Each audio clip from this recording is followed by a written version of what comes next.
Hey guys, tonight we begin a journey into a world that's both steamy and snowy. The bedroom lives of the Vikings. You've heard of their battles, longships, and sagas of conquest. But what happened when the furs were pulled shut and the fire burned low? Let's say love in the Viking Age was rarely soft, often strange, and occasionally interrupted by goats. So before you get completely comfortable, take a moment to like the video and subscribe to the channel. But only if you genuinely enjoy what I'm doing here. And leave a comment to let me know where you're listening from and what time it is. I always find it fascinating to see who's joining this sleepy journey from all around the world. Now turn off the lights, switch on a quiet fan if you enjoy the gentle white noise, and let's slide softly into tonight's adventure. Imagine you're a young Viking man. You've just dragged a barrel of salted herring up a muddy hill. Your boots are soaked, your shoulders ache, and there's goat drool in your beard. Romantic, right? Ah, yes. This is peak seduction season. You live in a longhouse, a cozy, drafty, one-room space where walls don't exist and everyone hears everything. Your parents are asleep by the fire. Your little brother is chewing on a wooden spoon. A cow is blinking at you from the doorway. Somewhere under a pile of furs, your grandmother is scolding someone in her sleep. Intimacy in this setting. Well, timing is everything. Maybe you're in love, or at least very fond of someone who doesn't smell like fish. You may have written them a poem, something passionate like, "Your eyes shine brighter than the oil lamp at the feast," or "My heart pounds louder than Thor's hammer when you walk by holding the soup ladle." Romantic, huh? Courtship in the Viking Age could be both poetic and practical. Sure, a good personality mattered. But so did cows, and whether you could chop firewood without weeping. If your family approves, you might be allowed private time together, and the gods don't send any bad omens. Alone, of course, means alone under the supervision of 3 relatives and a sheep. But if things went well, and you managed to sneak away, maybe behind the smokehouse or during a wild thunderstorm, you might get a peaceful moment. Mostly, there's still a strong chance someone's cousin is gutting eels nearby, but take what you can get. Now let's talk about the Viking bed. And we're using bed very generously. For most people, it was a straw sack, itchy, lumpy, and shared. Not just with your partner. Shared with siblings, pets, and whatever small rodent recently claimed squatters' rights. Privacy wasn't just rare, it was mythical. Still, people made it work. The trick was being quiet, fast, and hoping no one rolled over and asked what you were doing. Some couples communicated entirely through foot taps and strategic elbow nudges. Not quite candlelit passion, but then again, candles were expensive. And fire was dangerous. And someone probably used the good blanket to patch the roof. Things could feel a bit cozier if you were cheeky enough to have more space, say your bed nook or a cozier. Add some warm mead, a soft animal pelt, and maybe the occasional bleating of a goat. And you've got a very Viking kind of ambience. But not all nights were created equal. Once the church crept into northern lands, it brought along a scroll's worth of rules. There were feast days, fast days, saint days, days beginning with W, and almost every day ended in sin. If you wanted to be with your partner, you needed a calendar, a confession, and a note from your priest. Of course, that didn't stop anyone. It just made people more inventive. If Tuesday was forbidden, there was always very early Wednesday. If the bishop said no, the barn said yes. And if the full moon was unlucky, bring on the clouds. Among the nobility, things got more complicated. You might marry someone you barely knew because your uncle needed a treaty. And your dowry included a particularly fertile male goat. Love was optional. Duty was mandatory. If love bloomed, wonderful. If not, there were lovers, monks, and many lingering looks toward the stable boy. For farmers, life was more straightforward, and somehow more honest. You chose someone because they made you laugh, helped with chores, or had strong arms and better shoes. And if it didn't work out, no big deal. The village was small. Everyone already knew, and your ex probably still worked in the cabbage field next to your house. So what did Viking love look like? Sometimes it was sweet, sometimes it was practical, sometimes it was just 2 people trying not to wake the family dog while searching for warmth in a cold, muddy world. And there were still quiet moments between the battles, the fishing trips, and the mead-fueled festivals. A touch, a whispered joke, a shared crust of bread, and a smile. Now imagine a Viking bedroom, warm, private, draped in furs, torchlight flickering, and a cozy bed built just for two. Sounds romantic, right? Yeah, go ahead and gently toss that idea into the nearest fjord. A more accurate picture? A giant smoky room. Everyone, parents, children, visiting uncles, grandparents, and at least one animal, packed together in various stages of exhaustion and questionable hygiene. If you were lucky, you might score a raised platform. The goat wouldn't climb onto it at midnight if you were lucky. The typical Viking longhouse was long, narrow, and built more for survival than seduction. Thick wooden walls and turf roofs held in heat, with every smell, every cough, and every awkward pre-bedtime conversation.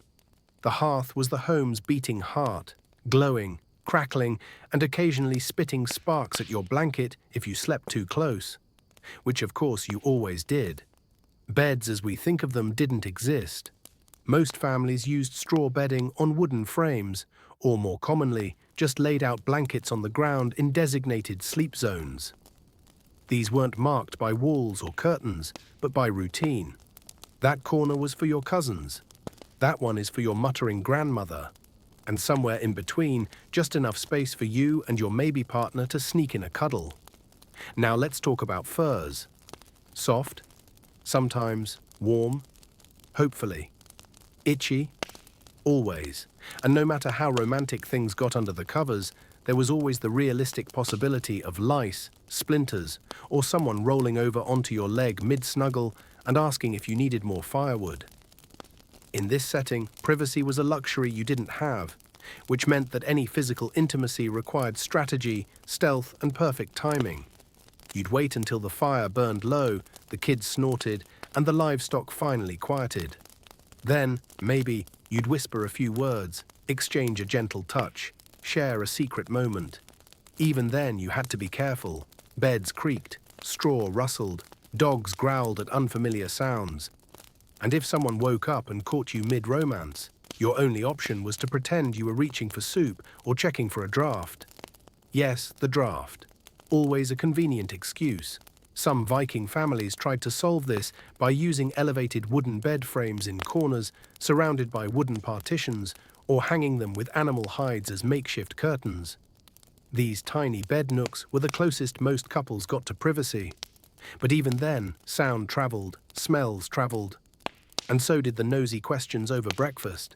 Still, in that rough setting, things stopped feeling awkward. Couples found ways to connect, even in cramped quarters. A light handhold beneath the blanket. A whispered joke in the dark. The slow, quiet rhythm of two people trying to sink in a world filled with howling winter winds. And when the weather turned brutal, affection wasn't just an option, it was survival. Sharing body heat was practical, romantic, and occasionally very crowded. You, your lover, the dog, and maybe a kid or two, all packed in like salted herring. Not glamorous, but deeply real. For wealthier Vikings, of course, things were a little better. A chieftain's hall might have a raised sleeping area, fabric dividers, or private quarters for family and guests. But even those luxuries were relative. At best, you got a wooden screen. At worst, you bunked beside a man who snored non-stop and once accidentally lit his beard on fire. So how did couples stay romantic when people were always watching, listening, or sneezing nearby? That, my friend, is where the sauna came in. Viking saunas, little steamy huts heated with stones, weren't just for bathing. They were warm, quiet, and private enough for couples to spend time together. A night visit to the sauna wasn't always about hygiene. Sometimes it was the only place two people could talk, laugh, or be close without worrying about Aunt Hilda snoring 2 feet away. The sauna was often small, built near a river or lake, and filled with steam, skin, and some very strategic towel placement, depending on the couple. No candles needed. The heat alone could soften even the toughest Viking heart. What about couples with kids? Forget babysitters. They relied on timing, fast reflexes, and the hope that the children were too busy chasing chickens to notice anything. Still, no matter how cramped or chaotic the space was, Viking couples found ways to care for each other. Even if the romance happened beneath a bear pelt, next to a wheezing uncle, while the wind threatened to rip the roof off, intimacy was still there. Quiet, imperfect, and beautifully human. Because in the end, a Viking bedroom wasn't about fine furs or candlelit moments. It was about survival, comfort, and connection. Finding warmth in the coldest corners of the north, and choosing, night after night, to share that warmth with someone else. Now that you've endured the straw bed, the relatives snoring, and that suspiciously watchful goat, it's time to step out of the crowded longhouse and into a warmer, quieter, and far more inviting place. Tonight we're heading to the Viking sauna, the only place in the north where steam, skin, and secret glances mingled freely. You might think of the sauna as just a place to sweat and wash off the smell of smoked herring. And you'd be right. But to the Vikings, it was something far more valuable. Privacy. The sauna was sacred in a world where everything was shared, from food and furs to floor space. Low to the ground, a small wooden hut is usually built near a stream or river. Inside, stones were heated until they glowed, then doused with water to release thick clouds of steam that rolled through the air and clung to every surface. Clothing. Optional, talking, encouraged, eavesdropping, impossible. The heat was overwhelming, and you couldn't breathe through your nose anyway. Families bathed together. Neighbors took turns. But sometimes, just sometimes, the sauna was reserved. And when it was reserved, two people slipped out of the longhouse under the excuse of cleaning up before supper. Well, let's say everyone understood, and no one asked questions. For young couples, the sauna was both a haven and a tactic. It was where confessions were whispered, where hands touched for the first time without 4 witnesses and a chicken present. The sauna was warm, the lighting was soft, and it was quiet enough to hear your breath. For a Viking, this was the closest thing to candlelight and a violin solo. And the best part? No goats. Let's picture it now. The sauna glowing with mist, the fire crackling beneath the stones, steam curling upward, slow and lazy. Your skin is damp and glowing pink. You're sitting across from someone, maybe your spouse, perhaps that person you admired all summer, and they're quietly laughing at your eel soup joke.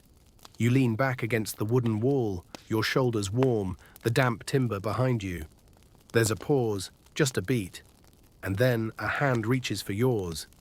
Hesitant, confident, familiar. The moment hangs in the air, sweet, slow, and sacred. Outside, the world is cold and loud, but here, time softens. You're not a warrior, a herdsman, or someone who stepped into something unfortunate earlier. You're just human. Breathing, feeling, wanting.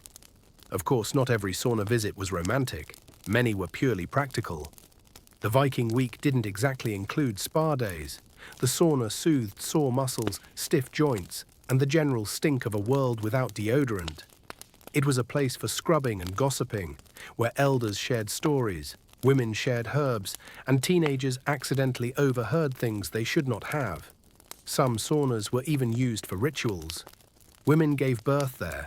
The heat eased pain, and the steam was believed to ward off spirits. Healers used them for treatment. People cleansed before festivals or long voyages, hoping to wash away more than dirt. But the steam walls held secrets too, whispered confessions, apologies, deals, flirtations that never would have survived the daylight. Even the gods, it was said, stayed quiet when two lovers sat together in the mist. Naturally, there were rules, always rules.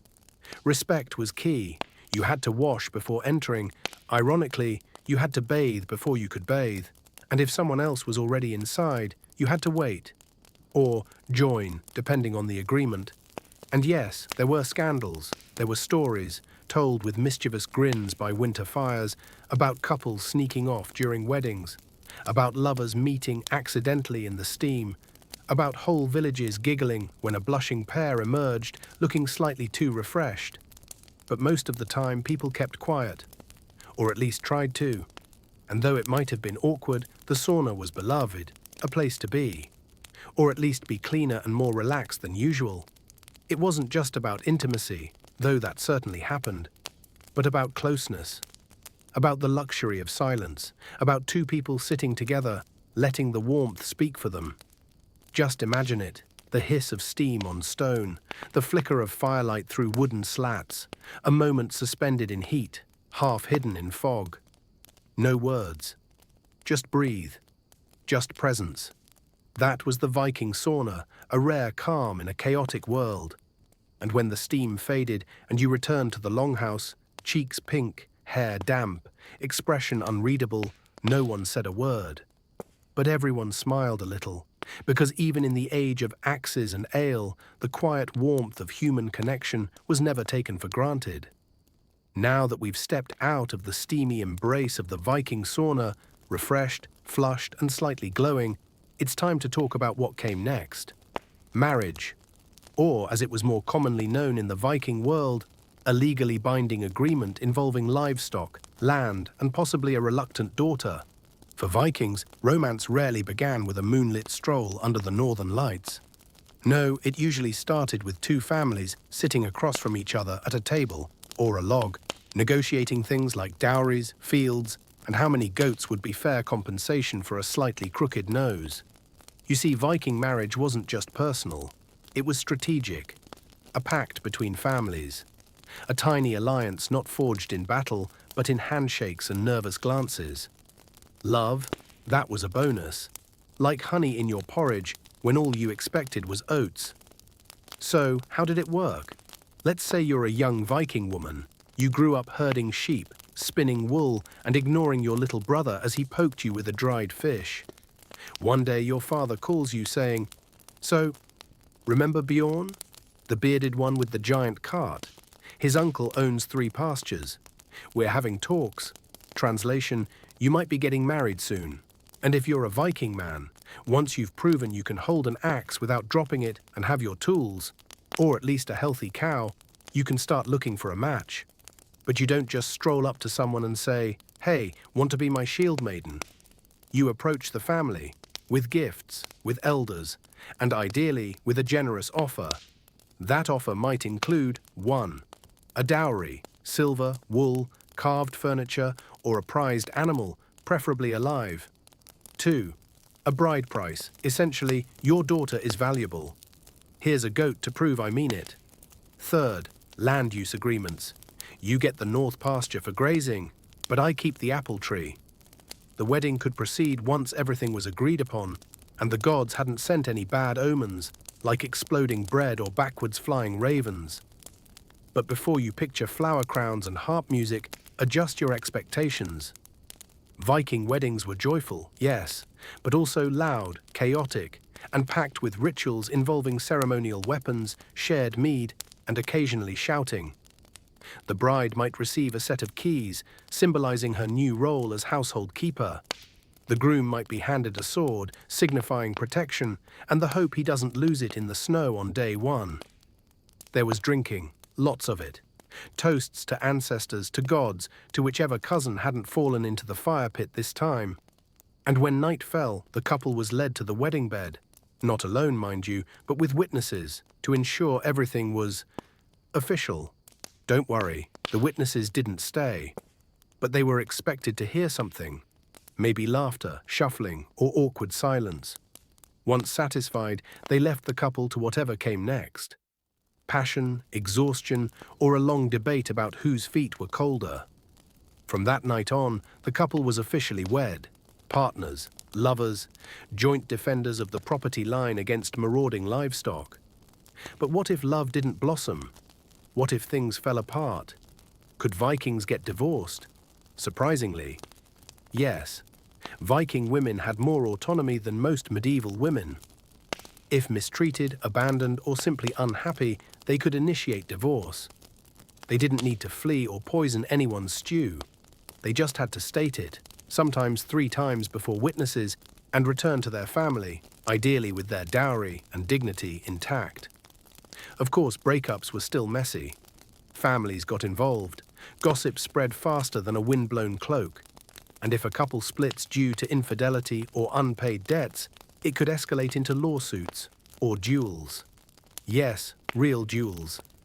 Nothing says irreconcilable differences like hurling axes across a disputed property line. But for most Viking couples, marriage was about perseverance, shared burdens, child-rearing, staying warm, and making it through winters that froze their eyebrows. Romance might be scarce at first, but affection often grows. Through shared laughter, quiet evenings, and the unspoken bond of, "I saved you the last piece of smoked salmon." Some couples even became legends, celebrated in sagas as loving, loyal, and occasionally hilarious. There's one tale of a woman who teased her husband whenever he dropped his boots in the mud. He responded by making her a necklace from walrus teeth. Not elegant, but deeply sincere.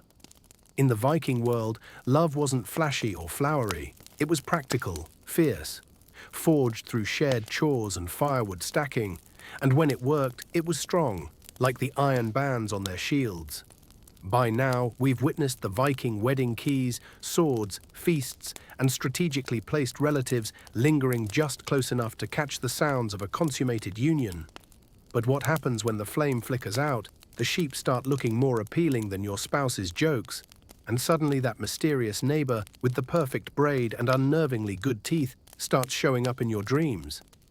Welcome to the world of Viking love, where devotion didn't always stop at the marriage bed, often nestled in fur-lined boots and buried beneath the snow. Let's start with the basics. Were Vikings faithful? Sometimes, definitely. Especially when the ale ran low and going outside was a death sentence. But when spring arrived, with its festivals, steam baths, and traveling merchants, hearts and other body parts tended to wander. And Viking society, while not exactly encouraging infidelity, was surprisingly understanding. Especially if you were a man, in theory, a married Viking man could have a mistress, as long as it didn't cause scandal, bloodshed, or a minor war. These women, known as frilla, were unofficial companions, lovers, semi-acknowledged additions to the family. In some cases, even the children from such relationships were raised and accepted within the household. Life continued as long as the primary wife didn't stage a coup. But don't assume Viking wives sat quietly in corners, sewing sad little stories into their tunics. Oh no. Viking women, especially those from powerful families, had agency. If their husbands strayed too far for a little too long, some wives rearranged their romantic arrangements. Carefully, quietly. Ideally without being caught. While society gave Viking men room to roam, a woman caught cheating faced much steeper consequences. Still, people took the risk. Affairs didn't always spark from lust.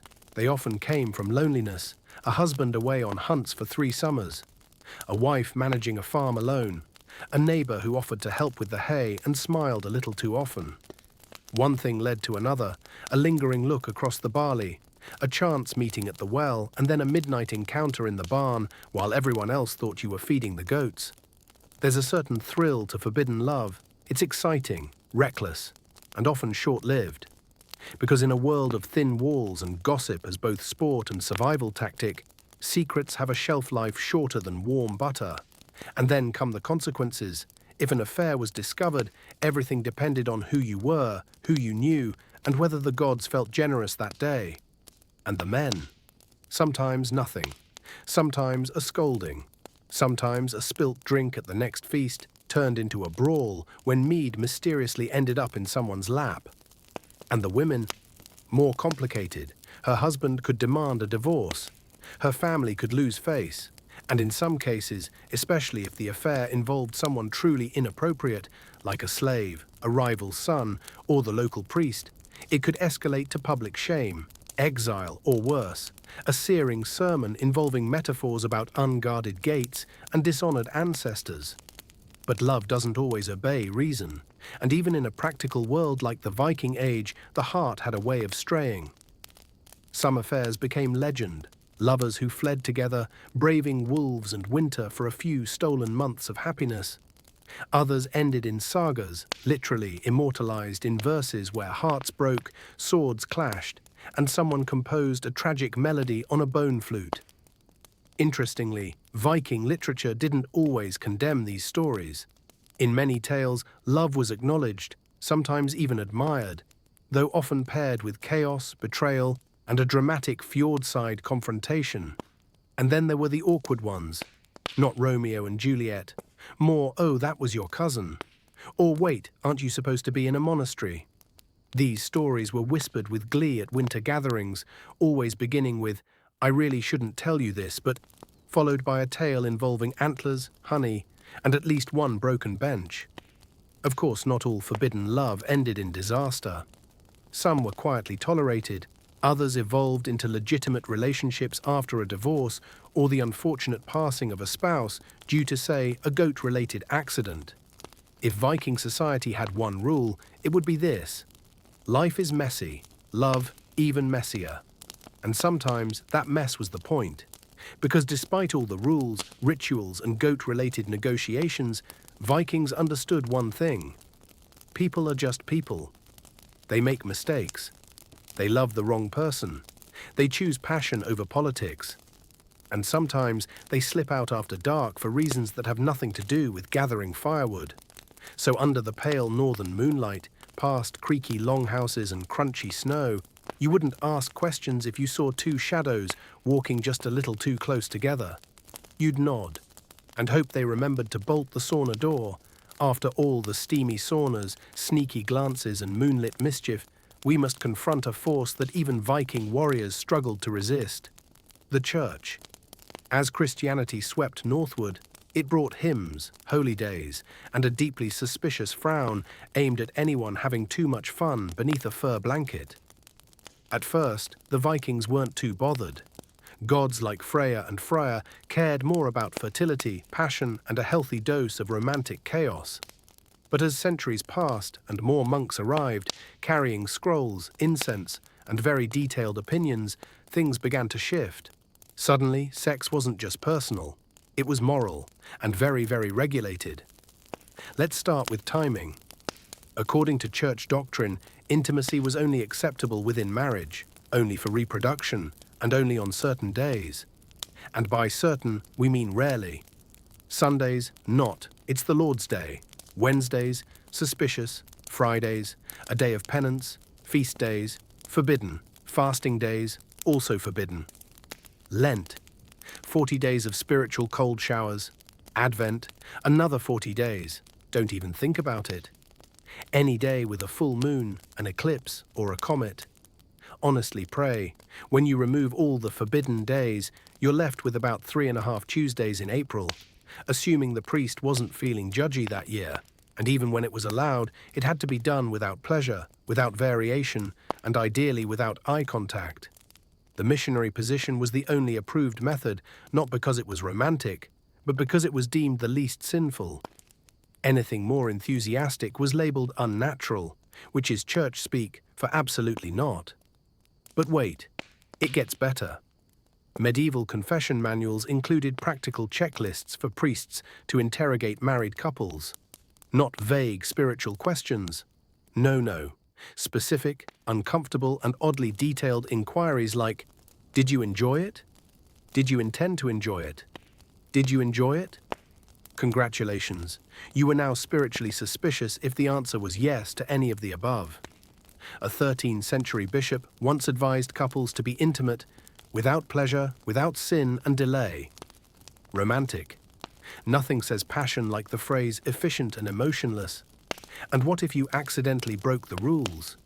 Punishment didn't always mean fire and brimstone, but it could involve public penance, extra prayers, and being stared at disapprovingly by your local priest when you passed the chapel looking a bit too well rested.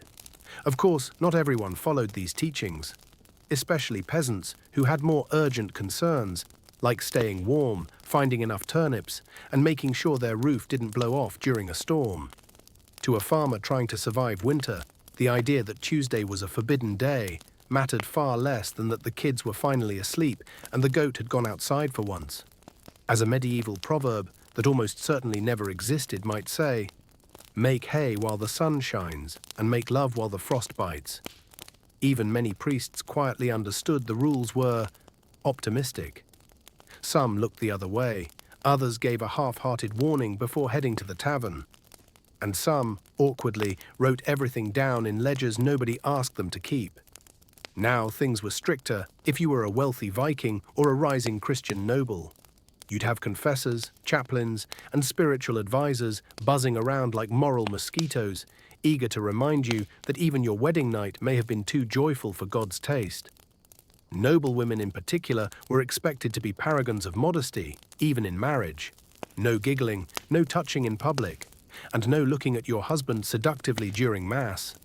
Love, if it existed at all, was to be cherished, preferably in a boring, respectful way. That's why the gap between doctrine and reality became a medieval dance. On one hand, priests preached abstinence. On the other hand, saunas still steamed, haylofts remained mysteriously popular, and the birth rate didn't seem to be slowing down. Because deep down, even in the most pious corners of Viking Christian society, people understood one eternal truth. No calendar can control affection. The heart doesn't consult the liturgical schedule before it skips a beat. It doesn't ask if today is St. Olaf's Day. It just beats. And sometimes it beats faster when someone touches your hand while haggling for fish at the market. Still, discretion was wise.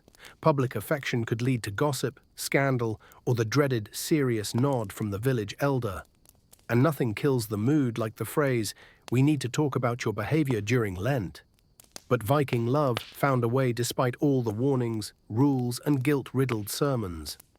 Behind the barn, in the shadowy heat of the sauna, in the middle of a storm when no one could hear a thing. Love was clever, resilient, and just rebellious enough to grin at the church calendar and whisper, "Let's risk it."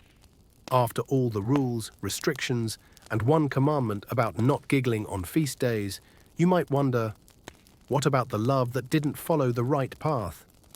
What happened when a Viking warrior's heart skipped a beat? Not for the village girl, but for his shield brother.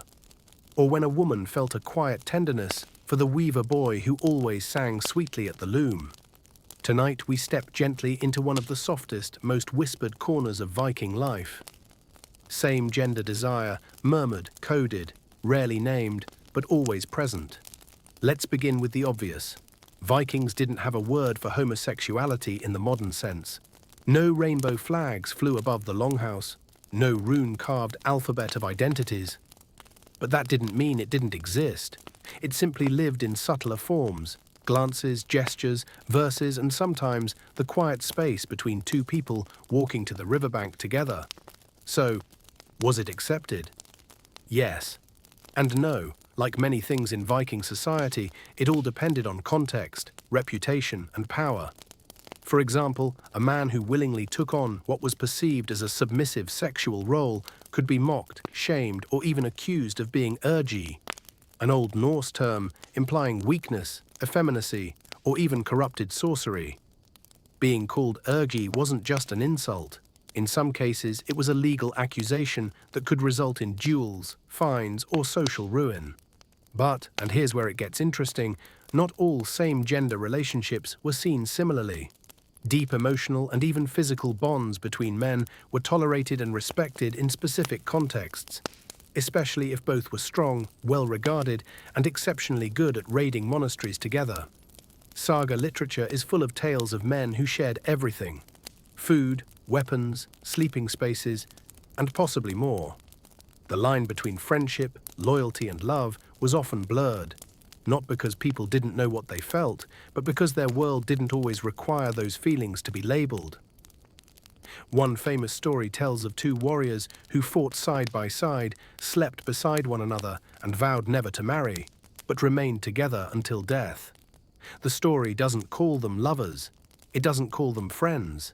It simply tells their tale, quietly and without judgment. And between the lines, something gentle glows, like firelight behind a fur curtain. As for women, the story is even hazier, and sometimes even sweeter.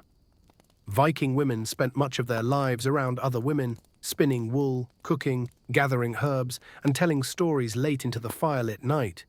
Intimate female friendships were normal, even expected. Holding hands, sure, sharing beds for warmth, completely ordinary. But sometimes something deeper bloomed. a hidden affection, a longing disguised as laughter. And when not under the strict eyes of wandering priests with checklists and candles, women often found ways to build bonds that defied easy explanation. Some sagas mention women who refused marriage, chose to live together, or seemed devoted to each other in unusually intense ways. Were they friends, or something more? The texts don't always say, but their silence is soft and permissive, like a door quietly left ajar. And of course, there's mythology. The Norse gods were quite fluid. Loki, the great trickster, famously transformed into a mare, mated with a stallion, and gave birth to a foal. Yes, that happened. And nobody batted an eye. The foal, Sleipnir, became Odin's eight-legged warhorse. If Loki could change gender, give birth, and still get invited to the next feast, it's safe to say Viking cosmology had room for variation. Other myths spoke of disguises, body swaps, and gods falling in love with mortals regardless of form. In the Norse universe, desire wasn't limited by gender, only by fate, misfortune, and occasionally a jealous god with an enchanted axe. So what does it all mean? It means that same-gender love in the Viking world was like many things in Viking life, complex, contextual, and deeply human. It didn't always need words. It didn't always need approval. Sometimes it just needed a quiet moment by the river, or a hand held a little too long during sword practice. It also means that not every rule monks wrote entered people's hearts. When the fire dies, the night stretches long, and someone looks at you like you're the only soul still awake in the north. Sometimes you lean in, no matter who they are. So far we've snuck into steamy bathhouses, tiptoed past snoring relatives, and peeked behind the veil of secret affections. But tonight we explore something even more dangerous: Viking flirting. When you think of flirting, you might imagine roses, candlelight, and whispered sweet nothings over wine. Vikings? Not quite. Viking flirting was less charming banter over mead, and more bold declarations shouted across the feasting hall while waving a roast pig leg. And yet, beneath all the war axes and rowdy toasts, there was a surprisingly refined Viking art of romance. Let's start with poetry. Vikings were obsessed with it. The ability to compose verse was seen as a sign of intelligence, wit, and sometimes even magic. A skilled poet could gain fame, fortune, and occasionally a romantic conquest by cleverly rhyming sword with fjord. But love poetry, that was a genre of its own. Called mansunga, or maiden songs, these were poetic declarations of longing, admiration, and occasionally a mildly alarming level of passion. A Viking man might describe a woman's eyes as brighter than polished amber, her voice sweeter than harp strings caught in a storm, or, more often, compare her beauty to a freshly honed axe, saying things like, "Your hair flows like blood down my blade. My heart burns hotter than a forge when I see you churning butter." Subtle? Number effective? Surprisingly, yes, because in a world where most men expressed feelings by throwing logs and flexing, a poem, even a slightly terrifying one, was considered wildly romantic. Women, too, were no strangers to poetry. Female poets in Norse culture could be just as sharp, clever, and bold. Some mocked the suitors, others praised secret lovers. A few wrote lines so cutting they made swords look dull. Rejecting someone through poetry was an art in itself. Picture it. A man writes a 12-line love poem comparing your laughter to the victorious roar of post-battle cheers. You reply with, "Your beard is like dirty wool. Your breath is worse than boiled eel. Go flirt with the cows, they're less picky." And just like that, romance ends. But poetry could win hearts for those who got it right. Those who crafted verses that balanced adoration with just the right amount of madness. It could soften stern fathers, impress future in-laws, and even earn the reluctant respect of rival suitors who muttered, "All right, that rhyme was decent." Beyond poetry, Vikings had other ways to flirt. Secret runes carved into wooden cups or bone pendants. Coded messages meant only for the beloved. A rune for fire might imply passion. A spiral might mean longing. And if someone handed you a driftwood stick with 3 intersecting lines, either someone had a crush on you or you were being challenged to a drinking contest. It was a fine line. There were gestures too, not the gentle brush of fingertips kind, but more like slapping a fish on someone's door, a sign of affection, not an insult. Helping them thatch their roof, an obvious sign of interest. Saving them a seat near the fire, essentially a proposal. And let's not forget the songs. Feasts often ended with singing, and that's when things got spicy. If someone sang your name, or even hinted at you through a clever metaphor, the whole village would buzz by sunrise. Did you hear? He sang about the maiden of the northern hill with eyes like stormlight. That's totally Runa. No one else churns butter like that. But with all this poetic wooing came risk. If a poem was too explicit or about a married person, it could be considered slander. Some Norse laws made love poems directed at another man's wife a legal offense, especially if they hinted at scandal. Vikings took honor seriously, and nothing started a blood feud faster than a poorly timed stanza. Still, people took the risk, because when nights were long and winters longer, a well-placed compliment could light a fire brighter than any torch. Words had power, whether shouted across a market or whispered beside a river. They stirred hearts, changed minds, and occasionally got someone slapped with a turnip. And sometimes, just sometimes, flirting worked. A woman smiled, a man blushed, a song was sung again, this time softer. Hands brushed beneath the mead hall table. And a new poem began, not written in runes or rhyme, but in exchanged glances and gentle laughter. The Vikings might not have had flower deliveries or dating apps, but they knew how to flirt with words, wit, and enough boldness to make even the shyest hearts skip a beat. After all the bold poetry and tearful glances, some Viking hearts, bless them, still didn't find the love they longed for. Maybe their poems were dull. Maybe their intended was already engaged. Or maybe, just perhaps, they were a little too impatient to let fate do its work. So what did they do? They turned to magic. Because in the Viking world, when flirting failed and the goats weren't responding, there was always another option. A love spell, a whispered incantation, or a potion stirred under a full moon with just a bit more moss than anyone should legally consume. Tonight we're opening the wooden box of Viking love magic, a world of charms, rituals, and the occasional romantic disaster involving owl feathers and fermented honey. Let's start with the basics. Vikings believed in cider, a type of Norse magic practiced by men and women, though often led by women known as volvas, seeresses. They were the wise ones, the odd ones. They lived just beyond the village and always knew who had a secret crush on whom. If your heart ached and your dreams were filled with someone's name, you might sneak off to visit a volva. There, under flickering light and the scent of burning juniper, she'd prepare something. A spell, a charm, a cup of herb-soaked mead, or perhaps a rune carved and buried near your beloved's home. Some spells required a drop of blood, others a lock of hair. And in one documented case, the ashes of a burned frog were mixed with spring dew. Romantic. One popular charm was the Fjölnir, a whispered spell cast while someone ate or drank, meant to stir affection, awaken desire, or at least inspire some very vivid dreams about you.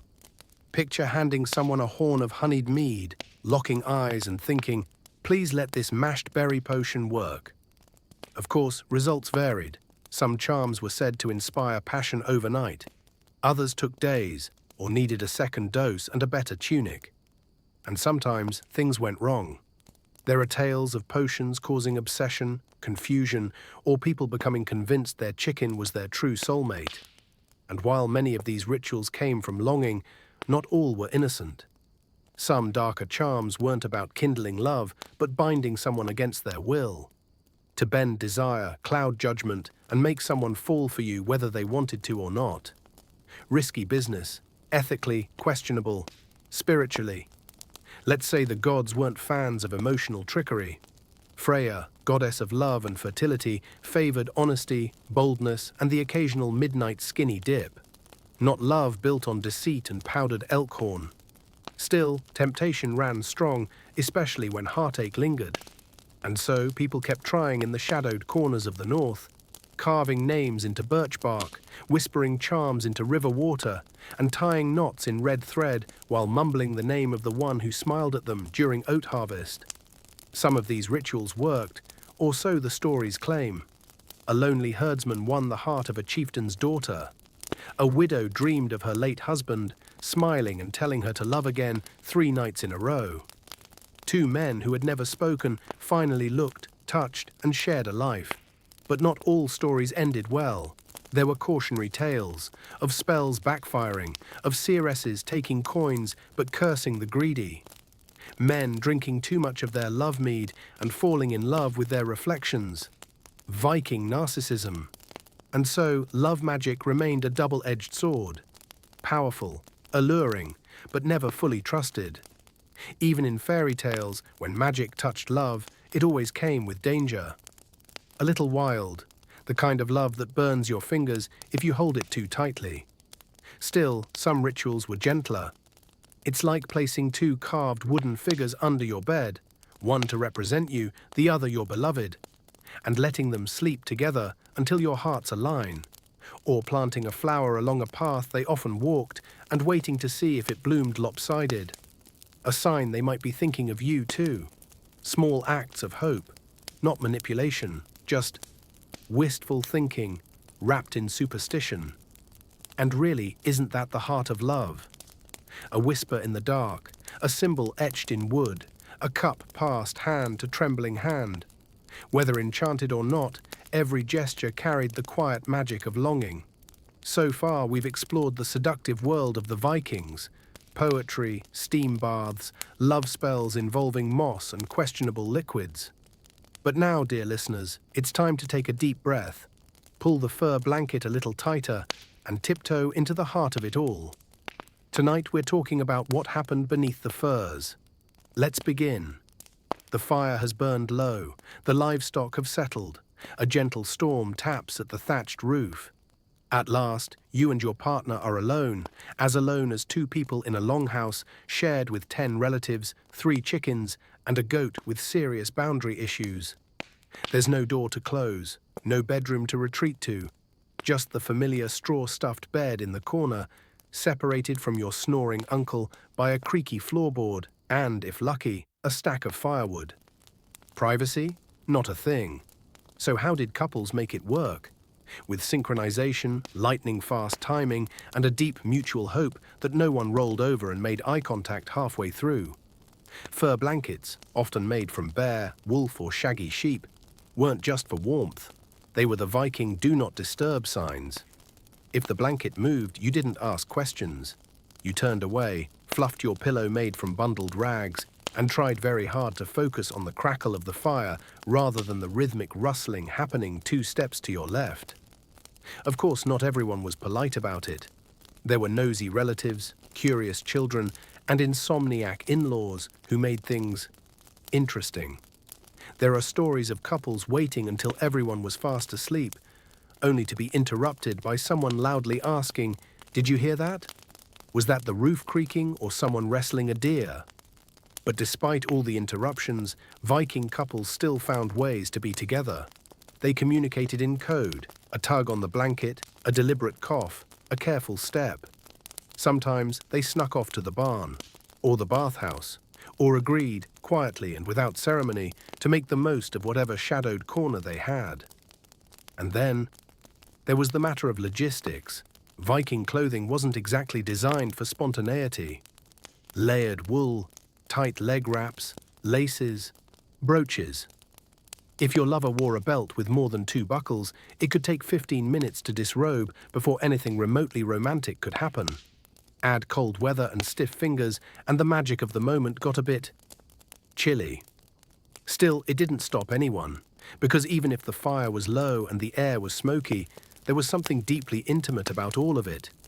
The silence, the shared warmth, the way one hand found another in the dark without a single word spoken. Positions, technique. We won't go into graphic detail, This is a bedtime story, but suffice it to say that the Vikings were not nearly as repressed as later medieval societies. While the church would eventually roll out a scroll-long list of permitted acts, and absolutely not on Wednesdays, earlier Norse culture was much more flexible. Some sagas hint at experimentation, specific legal texts mention unusual behaviors, possibly inventive lovemaking, or someone once tried seducing a fish. No clear evidence, but imagination runs wild. What we do know is that pleasure wasn't entirely taboo. Freya, the Norse goddess of love, fertility and beauty, was celebrated, not shamed, for her passions. Temples to her may have held fertility rites that went well beyond polite candle lighting and soft chanting. As for the god Freyr, let's say his statues were carved with great enthusiasm. So while the church may have frowned upon joy, the Old Norse spirit seemed to say, if it's between two consenting people and no furniture gets broken, go for it. Of course, not every moment was candlelit bliss. There were awkward encounters, cold toes, creaky floorboards, the occasional sneeze at a very inconvenient time. And given the average Viking diet of onions, cabbage, dried fish, and everything boiled, breath mints weren't exactly on hand. Still, people connected. They whispered, they laughed, they held each other afterwards, or didn't. They made do with what they had, straw beds, barking dogs, and all. And while romance might not have looked like a scene from a movie, no silk sheets, no soft lighting, no orchestral soundtrack, it was real, and in many ways even sweeter. Two people, wrapped in furs, giggling, hoping no one hears. That was the most actual Viking love scene of all. Last night, we burrowed beneath fur blankets and witnessed the real-life intimacy of Viking couples. But what happens next? If the gods willed it, the goats stayed quiet, and no one interrupted too often. Eventually, someone got pregnant. And suddenly, the rustling beneath the pelts turned into cravings, backaches, and occasional panic when someone realized, oh no, that wasn't just the leftover stew making me feel funny. Tonight, we'll follow that journey, from the first flicker of suspicion to the firelit moment of birth, and explore how the Vikings welcomed new life into their cold, smoky world. Let's begin with the earliest signs: a missed moon cycle, a dream about fish. Yes, really, in Norse folklore, dreaming of fish meant someone was pregnant. Or perhaps the village wise woman sniffed the air and said, your breath smells different now. And just like that, the days of sneaking into the barn for private time became days of nausea, swollen feet, and being constantly reminded not to lift the water bucket again. In the Viking world, pregnancy was both ordinary and sacred. On one hand, it was just another part of life. Women kept working, cooking, weaving, herding, hauling water, even with their bellies full and backs aching. There were no prenatal yoga classes, no ergonomic chairs, just straight backs, tight belts, and a whole lot of stubbornness. But on the other hand, pregnancy was powerful. It was a sign that the family, the clan, and even the gods were smiling upon you. A woman who bore children was respected, celebrated, even a little feared.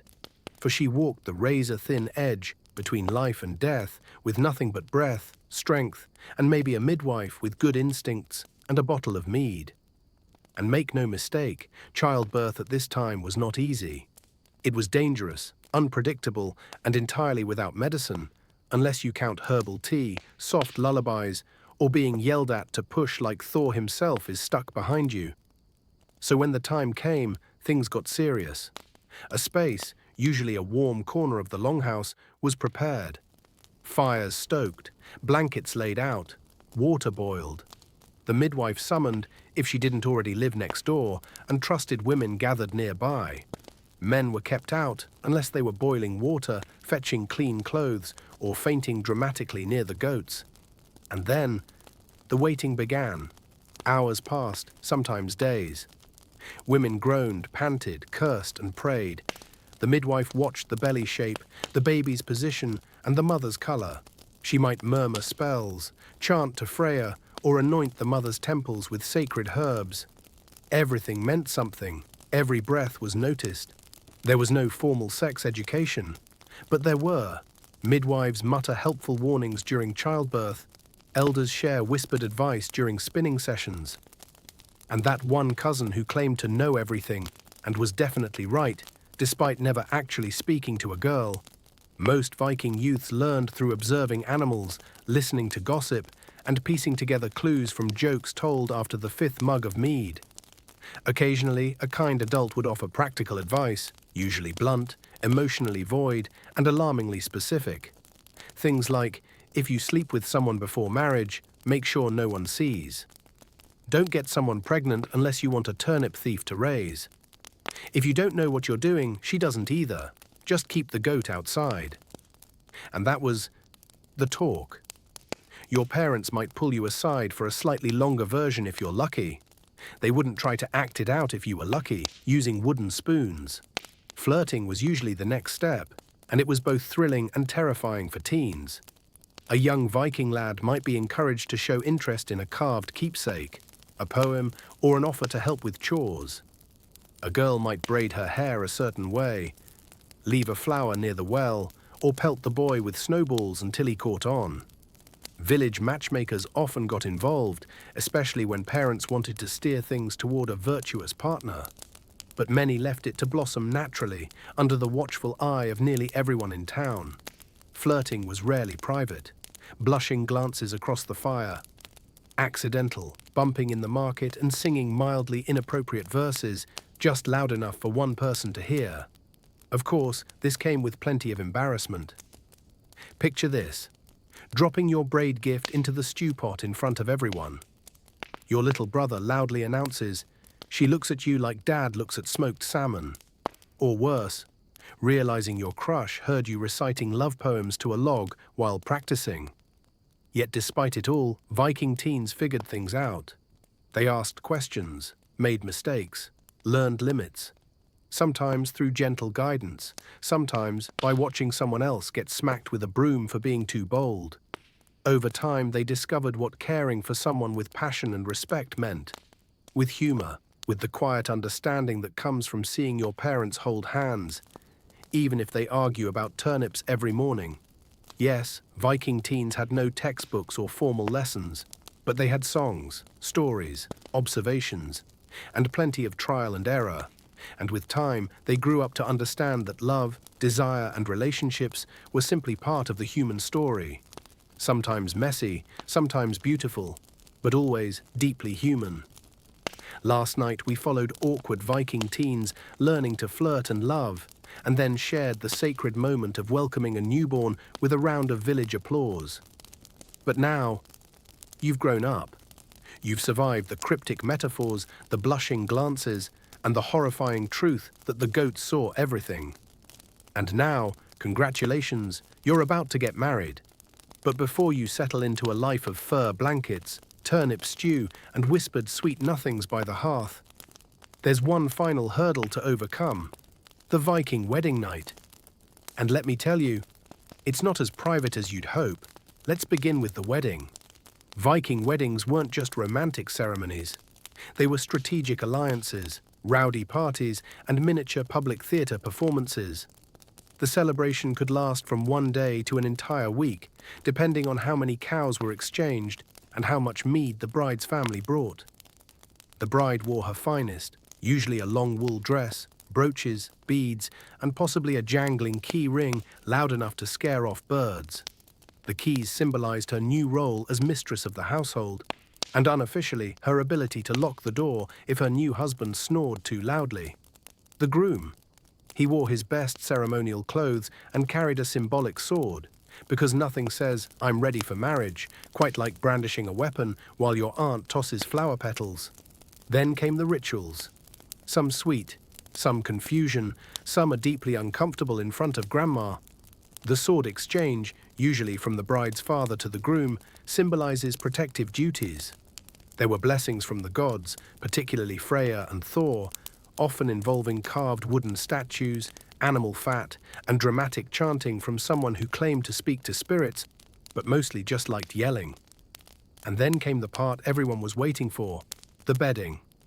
According to some Viking traditions, a wedding wasn't officially sealed without witnesses. Yes, Actual human witnesses. Friends or family would escort the couple to bed, stand nearby as they snuggled under the furs, and wait. No pressure. Some accounts mention guests offering helpful tips from across the room. Others brought drinks. A few even sang. And if you think it's too much to try making your first air while your uncle hums a lullaby, you're right. Eventually the guests would leave, hopefully before things got too personal, and the couple would be alone. At last. Well, sort of, because the whole village would gossip about it the next morning. So what was the experience like? Honestly, it's probably awkward. You're exhausted from rituals, drinking, and being stared at by relatives. You've been nudged into a straw mattress that smells faintly of goat and roasted onions. Your new spouse is still trying to remove 5 layers of formal wear without knocking over a candle. And on top of that, someone forgot a chicken in the room. Again. But somewhere in all that chaos, there's something oddly sweet. You did it. You crossed into a new chapter. And whether this marriage is for love, alliance, or to keep the neighboring clan from stealing your sheep, this moment is yours. There might be laughter. There might be nervous silence. One of you might fall off the bed while trying to lean in for a kiss. Whatever happens, the gods are watching, and probably chuckling. Now, not all Viking couples were strangers on their wedding night. Many had known each other for years, growing up in the same village, dancing at feasts, arguing over the best firewood. For them, tonight wasn't discovery, it was commitment. A shared understanding that life, with all its storms, chores, and occasional goat-related emergencies, would now be faced together, and for the couple meeting for the first time. Well, that's the start of a fascinating conversation. By morning, the bedding ritual is complete. The bride and groom re-emerge, to cheers, congratulations, and perhaps a few awkward glances from those who stood outside the door all night. There might be small symbolic gifts exchanged, a carved spoon, a woven belt, a pouch of herbs to keep things fresh. And then life carries on. The bride moves in with the groom's family, or vice versa. And suddenly, the fur blanket in the corner of the longhouse isn't just a symbol of flirtation, but a space of partnership. A place for arguments, jokes, children, and the occasional whispered, "Do you remember our wedding night?" Followed by laughter until the fire burns out. The Viking wedding night was loud, public, and not exactly sexy by modern standards. But it was also real, warm, sincere. A clumsy first step into a very long story. You're finally married after the cheers, the sword-giving rituals, the noisy relatives lurking outside the bedroom door, and a goat that somehow made its way into every corner of the wedding. Congratulations. Now comes the part no story truly prepares you for, the actual married life of a Viking. It's not all poetry and mead. Sometimes it's arguing over where to store the dried fish. Sometimes it's love expressed through grumbles and bargaining over who's getting up first to start the fire. But in the mud, the chores, and the endless sound of someone chopping something slightly too enthusiastically, there's tenderness. Real, rough, slightly sweaty tenderness. Let's start with household roles. Viking society, like many ancient ones, divided labor along fairly straightforward lines. But they weren't always rigid. Women typically ran the home.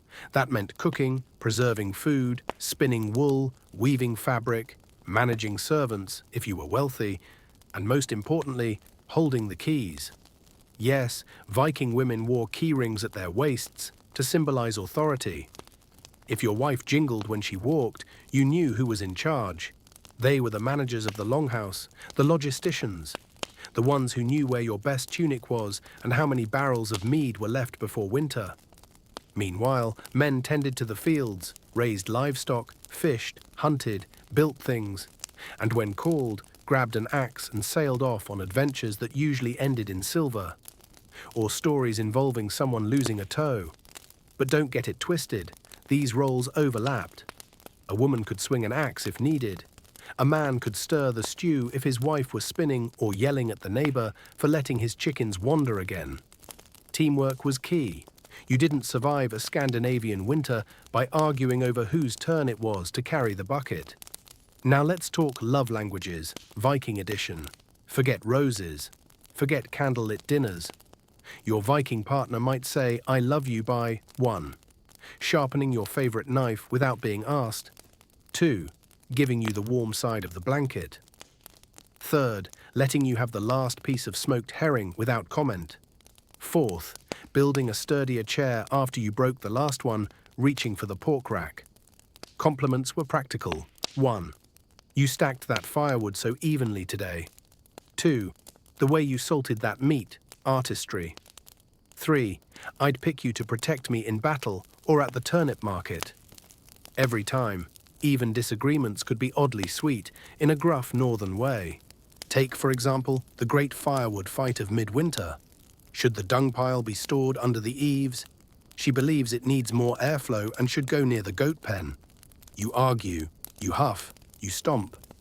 But by nightfall, you're both sitting on a log, sipping warm broth, muttering, "Fine, but my digestion's stronger." And she smirks. The point isn't winning, the point is surviving together, and occasionally cuddling under a fur blanket that smells faintly of smoke and onions. Evenings after the chores were done were when affection softened. The longhouse would go quiet, embers would crackle. The children, if there were any, dozed in the corner, and you and your partner could lean in close, whispering nonsense or saying nothing at all, just sharing space. That was Viking intimacy, maybe something like 1. Did you feed the chickens? 2. Not yet. But I thought about it deeply. 3. You're very brave. Of course, like any marriage, there were hard days. Sickness, lost livestock, endless winters, arguments over who forgot to seal the fish barrel again. But through it all, there was a quiet bond. A relationship forged in fire, furs, and way too many shared chores. Some couples grew closer over time, others drifted, then returned, like stars wandering across the cold northern sky. As we've mentioned, divorce was an option, but many chose to endure the rough patches. Because Viking love wasn't always loud. It didn't require grand gestures, it showed up in small things. 1. Warming someone's shoes by the fire. 2. Fixing the door latch they kept forgetting to mention. 3rd, stirring the stew at midnight because they were too tired to move.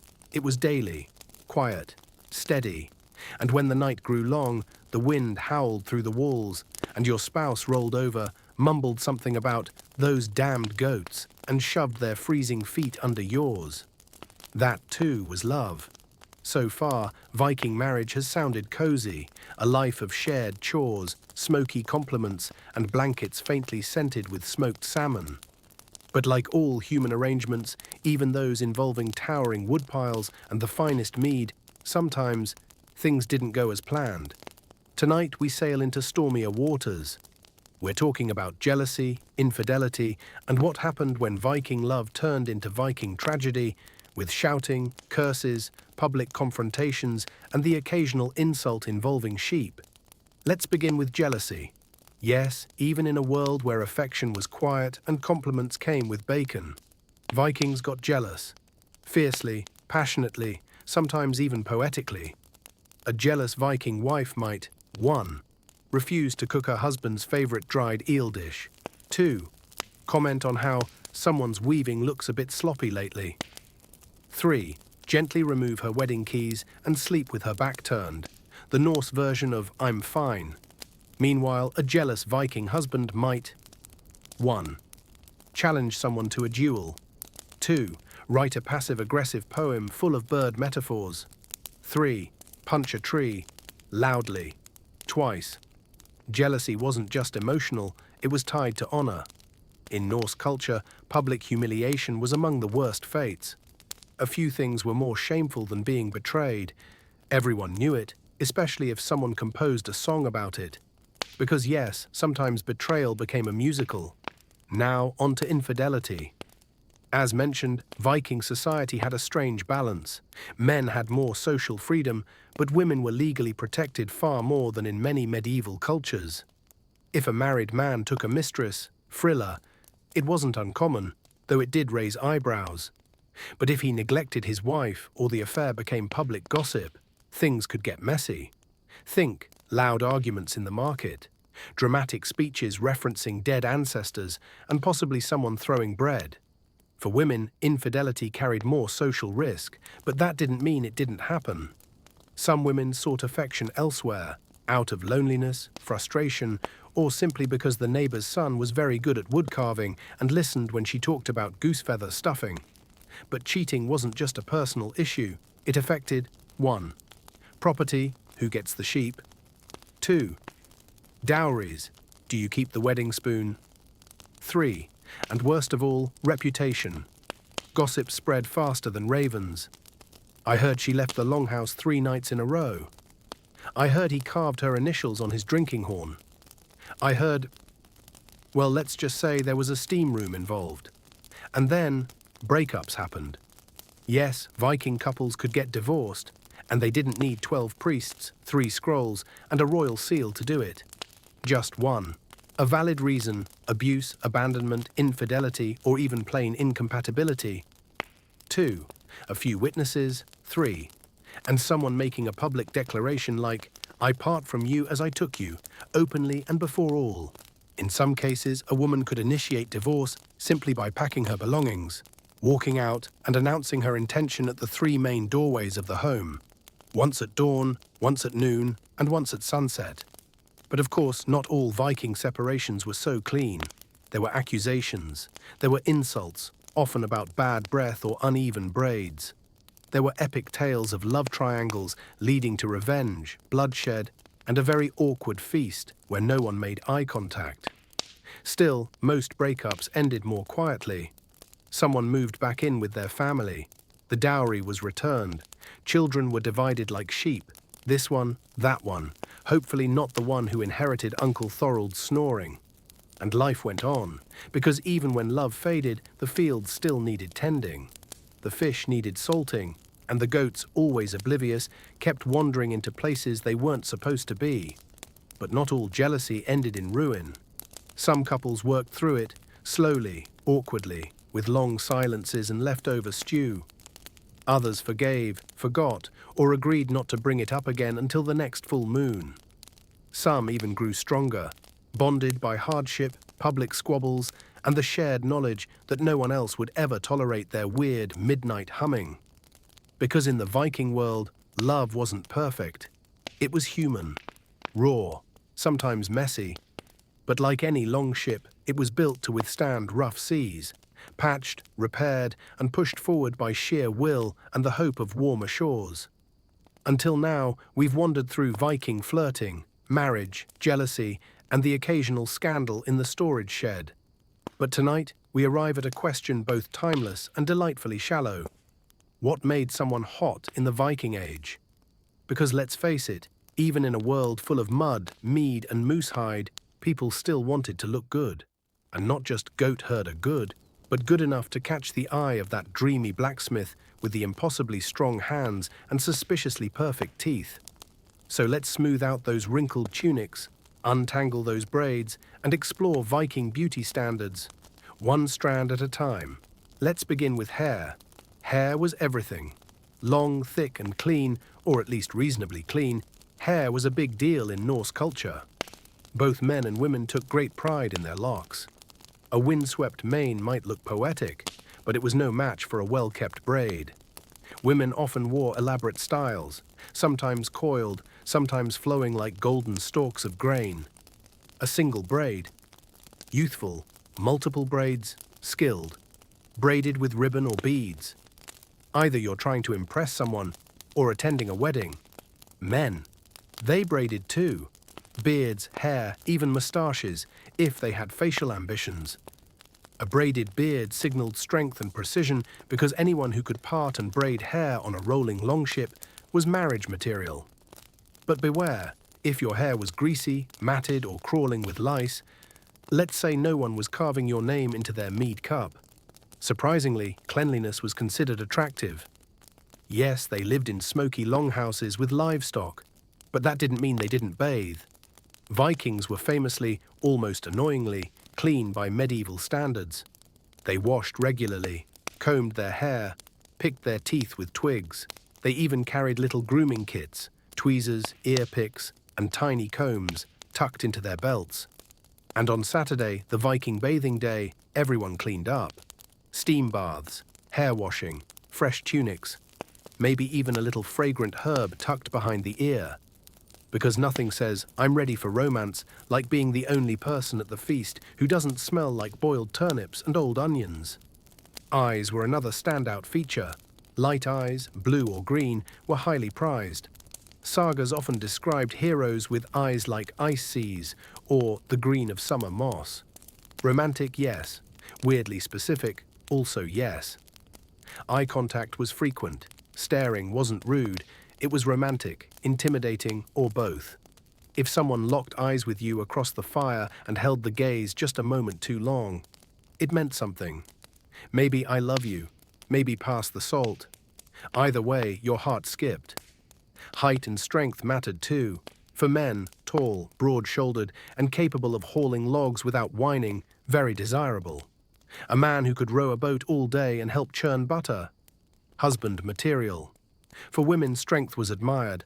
A sturdy frame, capable hands, and a back that could carry firewood while humming. Perfect. Weakness wasn't romantic. Competence was. That said, gentleness wasn't frowned upon either. All appreciated a soft voice, a graceful walk, and a kind smile.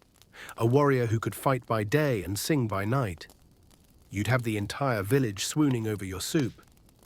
And then there were the accessories. Jewelry played a role in attraction. Silver brooches, beaded necklaces, bangles. They didn't just signify wealth, they showed you could trade, craft, or raid with style. Scent mattered too. Vikings loved fragrant herbs, thyme, mint, even wild angelica. A tiny pouch tucked into your tunic, instant upgrade. And if you had imported scented oil, oh, you were fancy. But not all beauty was visual. Voice carried allure. A warm, steady singing voice could command a hall. A gentle laugh could spark 1,000 tales. And hearts quieted if someone could truly sing, even in a smoky, rowdy feast. Rooms softened, and for a moment it felt like summer, even in the middle of winter. Confidence was attractive, not arrogance. That might get you challenged to a poetry duel. But quiet confidence, someone who stood tall, spoke clearly, and didn't flinch when a chicken flew overhead. Dreamy. And lastly, storytelling. To tell a story, to hold an audience by firelight with nothing but words and a flicker of flame, was perhaps the most seductive trait. Because in a world built on memory, myth, and mystery, the storyteller held the room's soul. So what was beautiful in the Viking world? Braids and baths, strength and softness, voices and laughter, a well-combed beard, a well-timed tale, and someone who brought you soup without being asked. No gowns, no makeup, just presence, a glance, a gesture, a sly smile across a crowded feast. Last night, we explored the windswept world of Viking beauty. The braids, the beards, and those sharp eyes slicing through smoke-filled feast halls. But what happens when the hair turns silver, the joints start to creak, and you're no longer the one throwing axes, but the one reminding everyone not to trip over them? Tonight, we gently row toward a quieter but no less meaningful shore, a place where longing doesn't disappear, it simply softens. This is the world of Viking elders, where love may be less about passion and more about patience. Less sparks and fireworks, more embers that never quite go out. Let's begin with the truth. Vikings respect age. Deeply. The old weren't cast aside. They were consulted, honored, and sometimes, just a little, feared. Especially if they offered cryptic advice while staring into a stew. An old woman with wrinkled hands and a sharp tongue wasn't past her prime. She was the keeper of wisdom. An older man with a silver and limp beard wasn't mocked. He was a survivor and probably had a story involving wolves and 3 missing toes. And in matters of love, age didn't mean invisibility. Older couples, especially those who'd raised children, lost crops, survived winters and still liked each other, were deeply admired. Picture this. A longhouse in winter. 2 old Vikings by the fire. He's sharpening a blade. She's spinning wool. Neither says a word, but he hands her tea without being asked when she coughs. When he groans getting up, she smiles and says, "Still not as bad as that time you raced the goat." That, my friend, is peak Viking romance. Of course, age brings changes. Hair thins, skin weathers. The ability to leap fences or seduce with a single poem fades, unless the poem includes jokes about joint pain. But desire doesn't die. It just shifts. Instead of lustful glances in the steam bath, there's a familiar hand resting on a shoulder, a shared blanket offered wordlessly, a knowing look that says, "I love you, but if you leave your boots by the door one more time, I swear by Odin's beard." Some couples discover a new sweetness. With grown children and fewer chores, there's time for actual friendship, for long talks, quiet laughter, reminiscing about old adventures and starting new ones, even if it's just walking under the moonlight and not falling down the stairs. And yes, intimacy still exists. It might not be acrobatic, it might require stretching beforehand. But it's there, tender, warm, occasionally crampy, but real. After all, who better knows your rhythm, your stories, and the exact place you like to rest your head than someone who slept beside you through 47 snowstorms? Some sagas even speak of elder love, widows who find love again, elders who remarry. Late-in-life courtships are sparked not by youthful beauty, but by shared sorrow, shared humor, or finally finding someone who gets your riddles. For those who have never married, age brings different freedom. The unmarried elders often became the village's wise ones, the listeners, the storytellers, the ones who've lived long enough to stop caring what others think and flirt outrageously with the baker just for fun. Did you see old Halfrid wink at the fisherman again? She's 92. Exactly, and still faster than his boat. Even death, in Viking belief, didn't end love. Couples were buried together. Lovers were sent off with tokens, a lock of hair, a carved rune, a whispered blessing. Wait for me, on the shore or among the stars. Because to Vikings, love could last a lifetime. And beyond. Not always dramatic, not always perfect, but steady, like the waves, the wind, or the stool that always wobbles, no matter how often you fix it. So if you ever imagined the Viking world as only young warriors and bold maidens, think again. Think of the couple in the corner of the hall, too old to dance, but still swaying to the rhythm. Think of the older man telling a joke no one gets, except his wife, who laughs every time. Think of the woman sharpening an axe while still making her husband blush.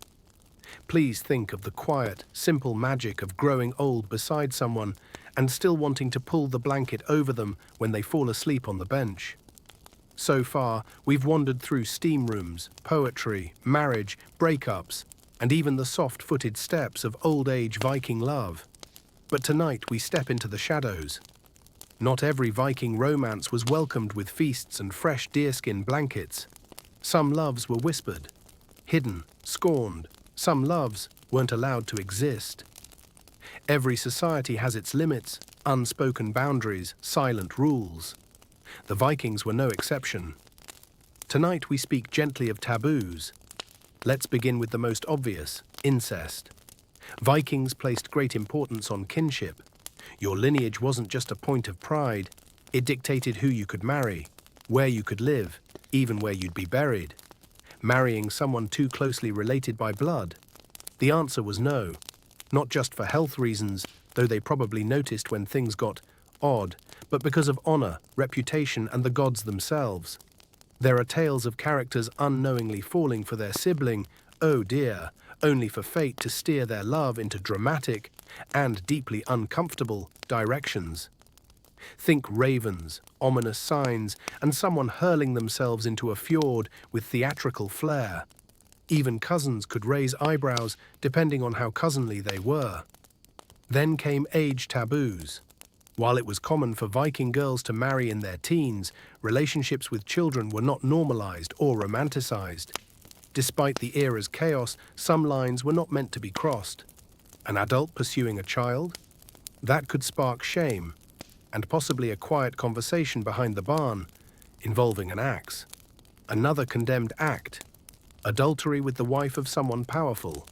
As we've seen, infidelity was already risky, but sleeping with someone's wife, when that someone happened to be a chieftain, a furious berserker, or worse, a poet who would immortalize your betrayal in stinging, haunting verse, well, that was trouble. It wasn't just immoral, it wasn't brilliant. Depending on how enraged the wronged party was, you could lose your home, livestock, and eyebrows.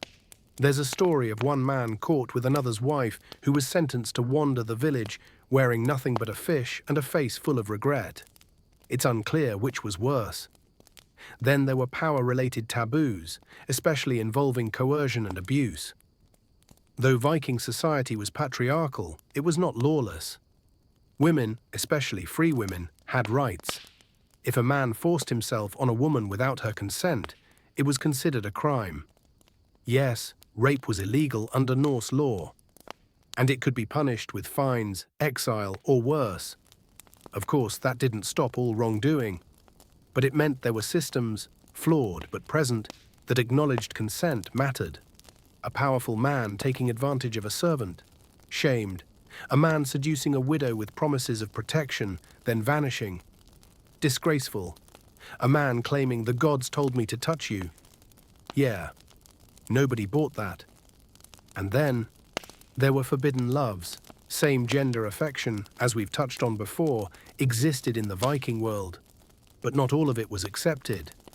If a man was seen as unmanly, especially if he took on the submissive role in intimacy, he could be labeled ergi, a slur so serious it could lead to legal duels. Some loves had to be hidden and lived in glances, encoded metaphors within poems, in long nights of tending the fire. Women loving women, often ignored, sometimes tolerated, sometimes whispered about. Those whose identities didn't fit the rigid man or woman roles. Their stories are harder to find. But there are glimpses, tales of priests in women's clothing, of those who lived between genders, revered or reviled depending on who told the story. Some taboos weren't about love, but about desire gone dark. The desire for control, the desire to ignore consent, the desire to push past the limits of violence. These weren't just taboos, they were considered curses. Those who harmed others weren't just criminals, they were unclean, shamed, marked by fate. Even the gods, it was said, would turn their faces away. So while Viking culture might seem wild, with open steam baths and frank poetry, it had boundaries. Love was welcomed, passion encouraged, but only when wrapped in mutual respect, consent, and the kind of honor that lets you look someone in the eye the next day without getting hit with a cabbage. But here's the strange beauty in all of this. Even the forbidden had stories. Lovers who ran away, secret desires carved into runes. A poem hidden in a pouch of herbs. Not every love could bloom in daylight, but that didn't mean it wasn't real. It just had to grow quietly, in the shadows, between the lines. After whispering about secrets and taboos last night, we gaze toward the gods tonight, but not the cold, distant, thundering kind. Number the Norse pantheon gave us deities who were far more relatable. Lustful, temperamental, mischievous, sometimes half-naked, and occasionally turning into horses. That's relatable. Because in the Viking world, love and sex weren't just human experiences. They were divine forces, ruled by powerful gods who flirted, teased, and seduced their way through mythology like celestial soap opera stars. So tuck yourself in, because tonight we meet the gods of love, fertility, and delightful chaos. First up, Freya, goddess of love, beauty, fertility, and war.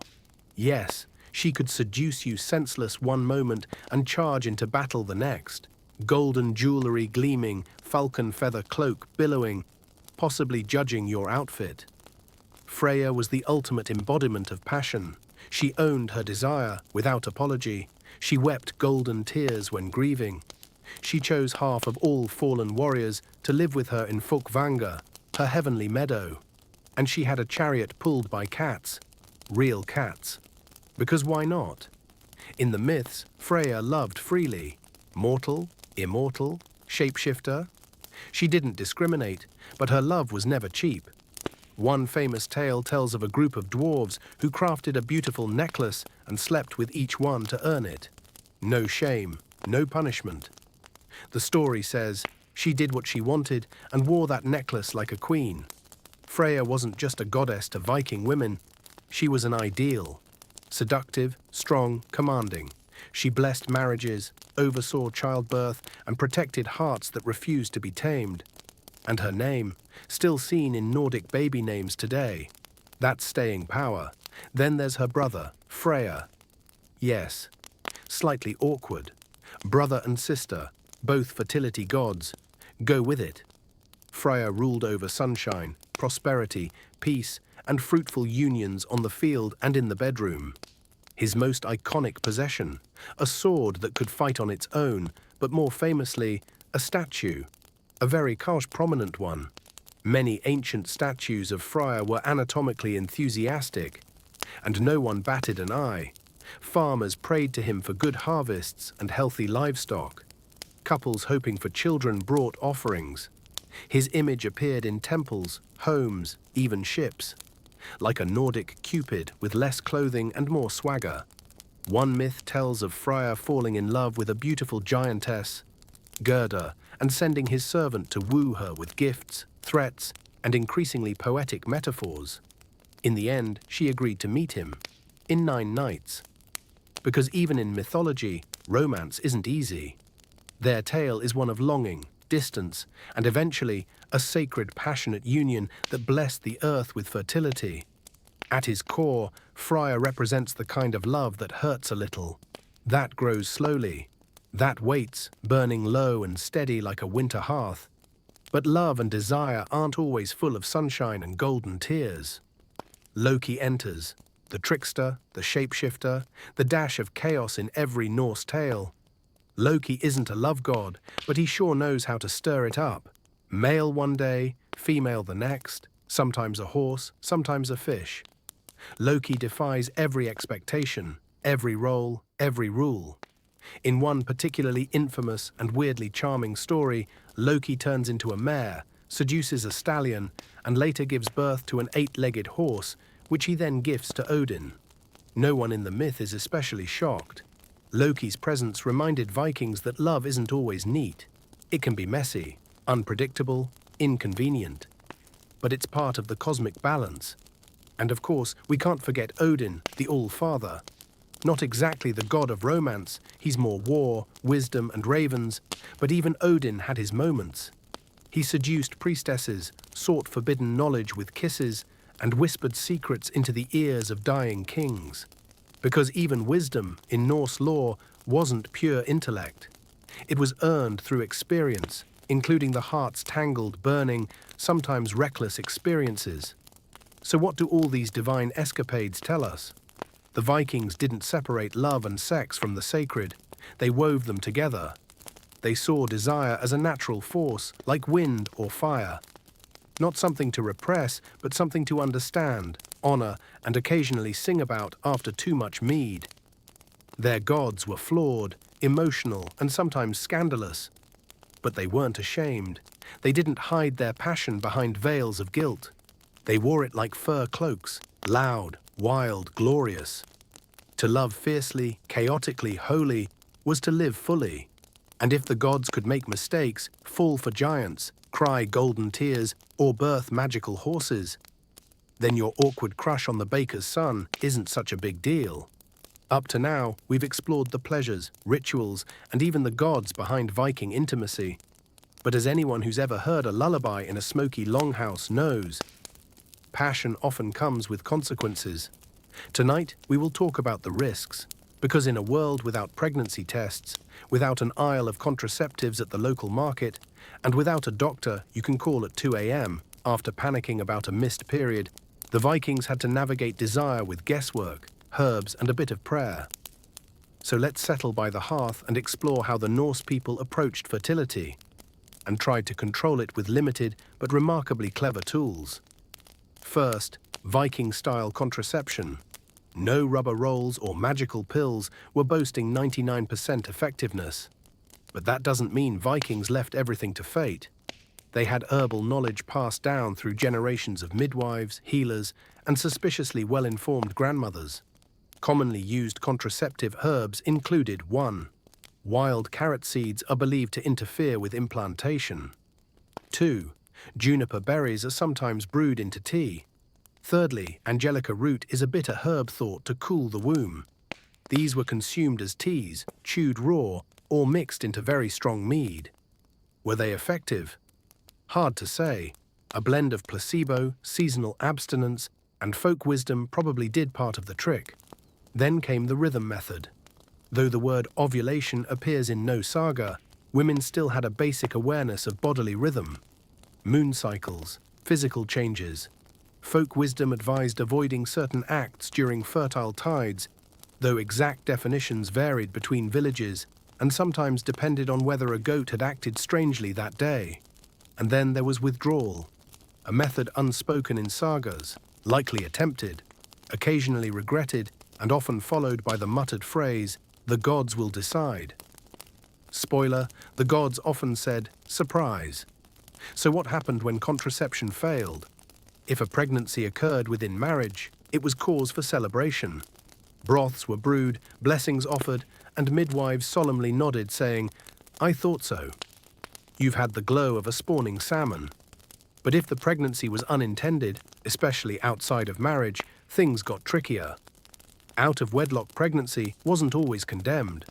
Vikings were practical. Things could proceed without scandal if the child were acknowledged and provided for. Some illegitimate children grew into warriors, merchants, or poets, though they occasionally faced whispers. But what if the father denied responsibility? Or worse, no one knew who he was. That's when shame crept in. Not necessarily from the gods, who were famously understanding in such matters, but from neighbors who were not. A woman might be called loose, her family ashamed, her marriage prospects diminished. Some hid their pregnancies, others left the village, stayed with distant kin, or were sent to help an aging aunt with her sheep. What about ending a pregnancy? This subject is complex, but historical evidence suggests abortifacient herbs were known and used. Blends of mint, marigold, or black hellebore were concocted, sometimes dangerously. These remedies came with risks, to the pregnancy and the woman, and were often a last resort, whispered between women when there seemed no other option. There were no epics about this, no poems, but between the lines, in silence and stillness, we sensed that Viking women made hard choices, like women have across time. And when they did, they turned not to judgment, but to other women. Fathers weren't always absent. Some stepped forward proudly, claiming their child, even without a marriage bond. Others denied it, disappeared, or blamed the mead. But Norse law made fatherhood a legal matter. If a woman could prove a man had slept with her, he could be compelled to pay child support in livestock, goods, or grain. Picture standing in court saying, "Your Honor, he removed his tunic and compared my eyes to fermented plums. Intent was clear." Even in hardship, there was resilience. Children were rarely abandoned. Extended families helped. Communities, while judgmental, understood that every child was a future strength.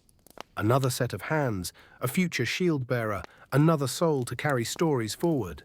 Some women never married but raised children, with sisters, with mothers, with sheer will. Some couples adopted relatives' children, and many babies were born not from perfect planning, but from gentle moments, sudden sparks and passion that couldn't help but ask, what if? So were Vikings afraid of the consequences of sex? Yes, sometimes, but they also faced them head-on, with medicine, with rituals, with courage, and the understanding that life, like love, rarely follows rules. So far we've talked about Viking love in all its true, muddy, snoring, firewood-fetching glory.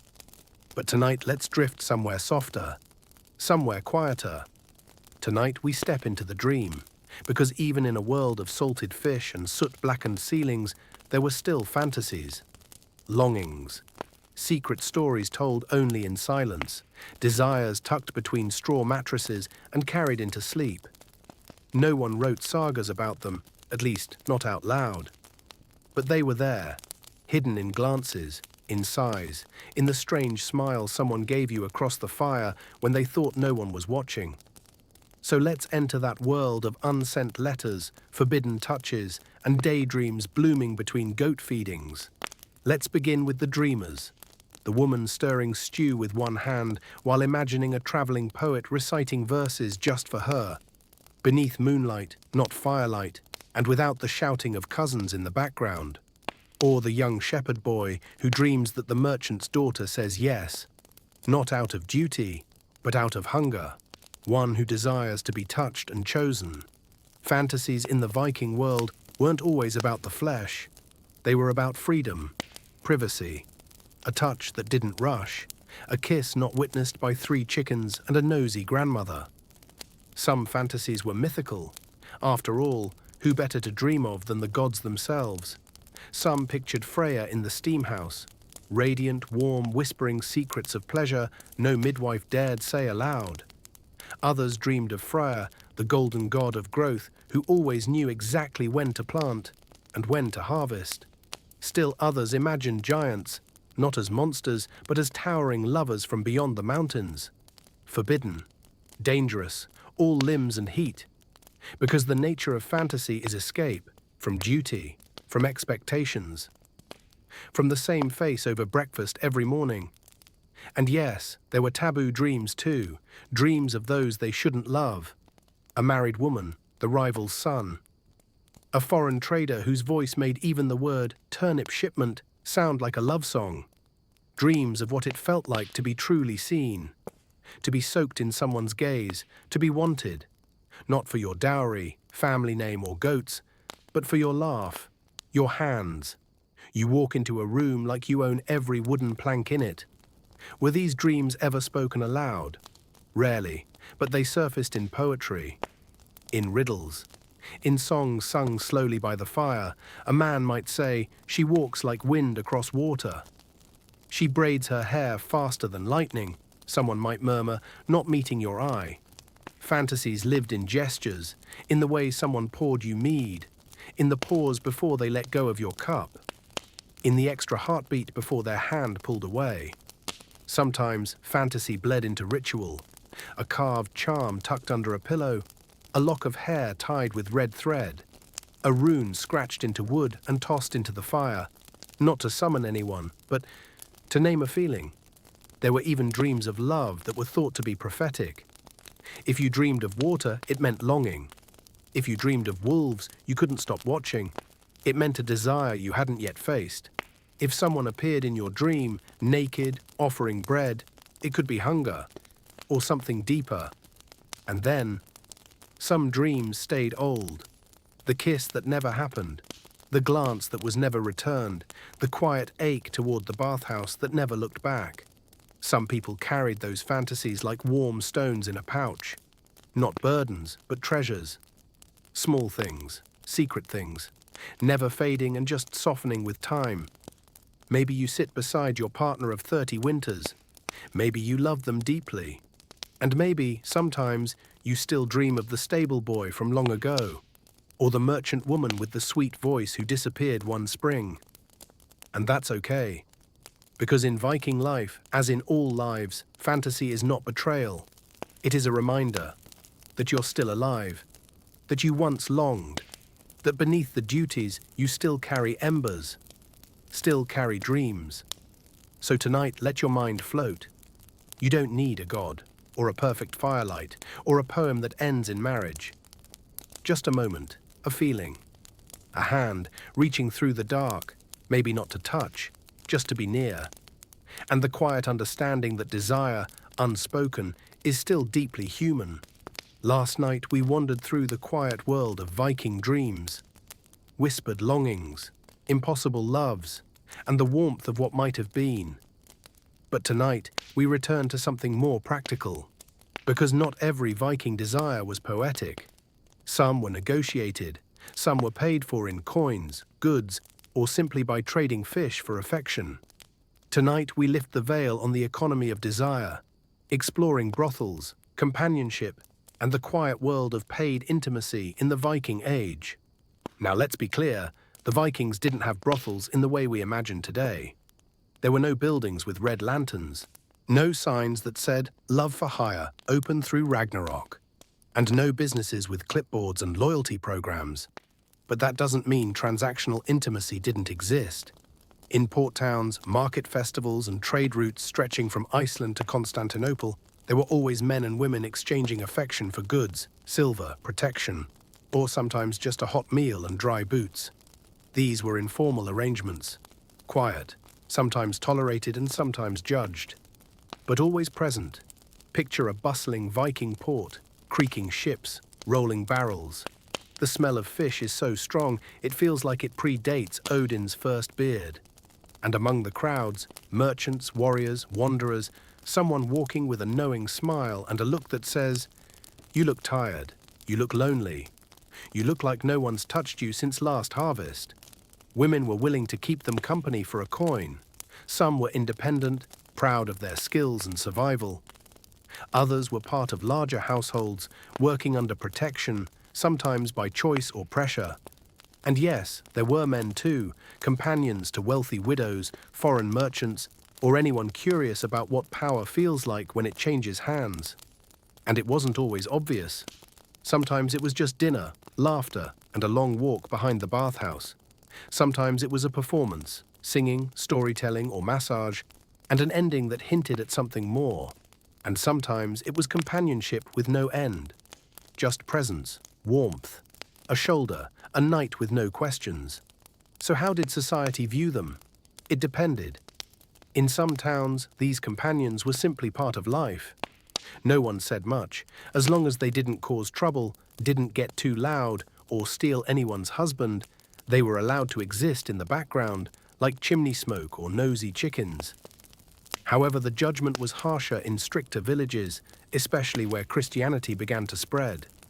Whispers followed, crosses were made, children were warned not to speak to the woman with the silver ankle bracelet. Still, those same people often found their husbands coming home late from the tavern, wearing a dreamy smile, scented faintly of lavender and secrets. There was also a ritual side to it. In areas still steeped in older pagan beliefs, sacred intimacy was part of fertility rites. Temple companions were not seen as sinful. They were conduits of the divine. To lie with one was to be blessed, to be understood, to be renewed. These roles faded with time, especially as moral codes grew stricter. But echoes remained, in old songs, in the corners of festival nights, in the lingering scent on someone's cloak long after they claimed they were just out gathering firewood. But let's not be too cynical. Paid intimacy wasn't always about desperation or exploitation. For some, it was survival. For others, it was empowerment. To control your body, to set a price, to offer what the world wanted, and walk away with what you needed. Some companions were deeply respected, not because they brought pleasure, but because they brought comfort.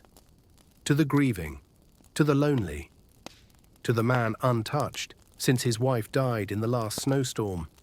And yes, some fell in love. A warrior paid for one night, then returned every week. A merchant brought oranges from the south to see someone smile.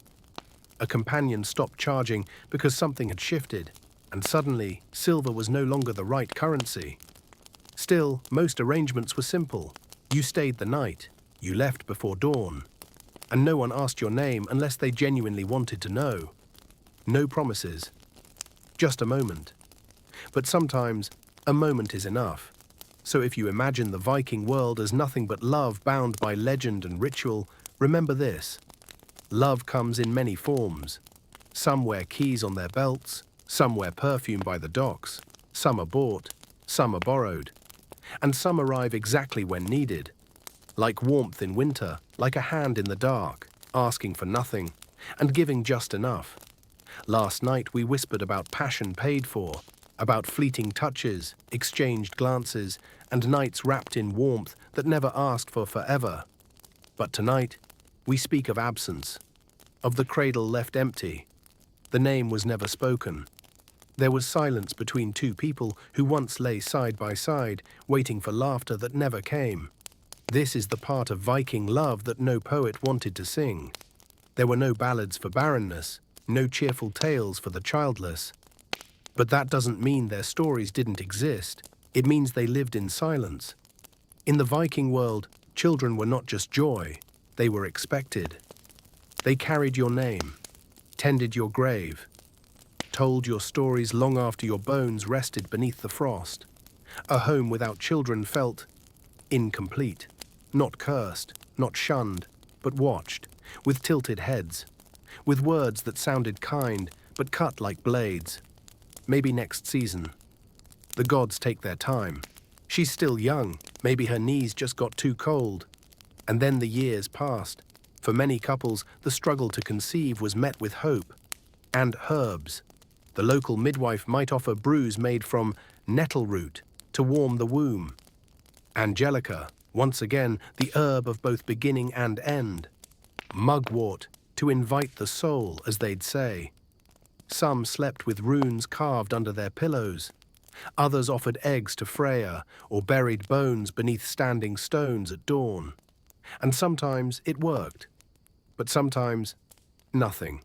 Month after month, year after year, no flutter, storm, or midnight cries except those from someone long buried. Yes, miscarriages happened, often. They weren't always understood. They weren't always spoken of. But they left their mark. Women would withdraw from the fire circle, wrap themselves in furs, and go silent for days. Men would chop wood until their hands bled, then stand in the snow and say nothing. Because there was nothing to say, not out loud, just the way she stopped braiding her hair, just the way he fed the goats, slowly, not noticing the frost. Still, life went on. Neighbors brought broth. Mothers told quiet stories. Someone left a small toy carved from pine on the windowsill, not to heal, but to say, "I see you." Some couples grew closer. They turned their love inward, toward each other. Found comfort in shared grief. Slept with fingers entwined, not speaking, but understanding. Others drifted, because loss can do that.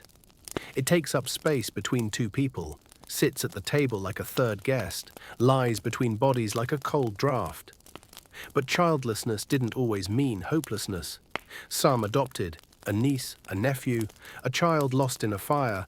Some became beloved aunts and uncles, quiet pillars of the family, remembered not for blood, but for their gentleness. And some found freedom, to travel, to trade, to love in unexpected ways, with fewer rules, more space, and no one tugging your sleeve for milk or mittens. But the ache still lingered. A room never filled, a name once imagined before sleep, a lullaby hummed into an empty room. Yet in Viking belief, no soul was truly lost.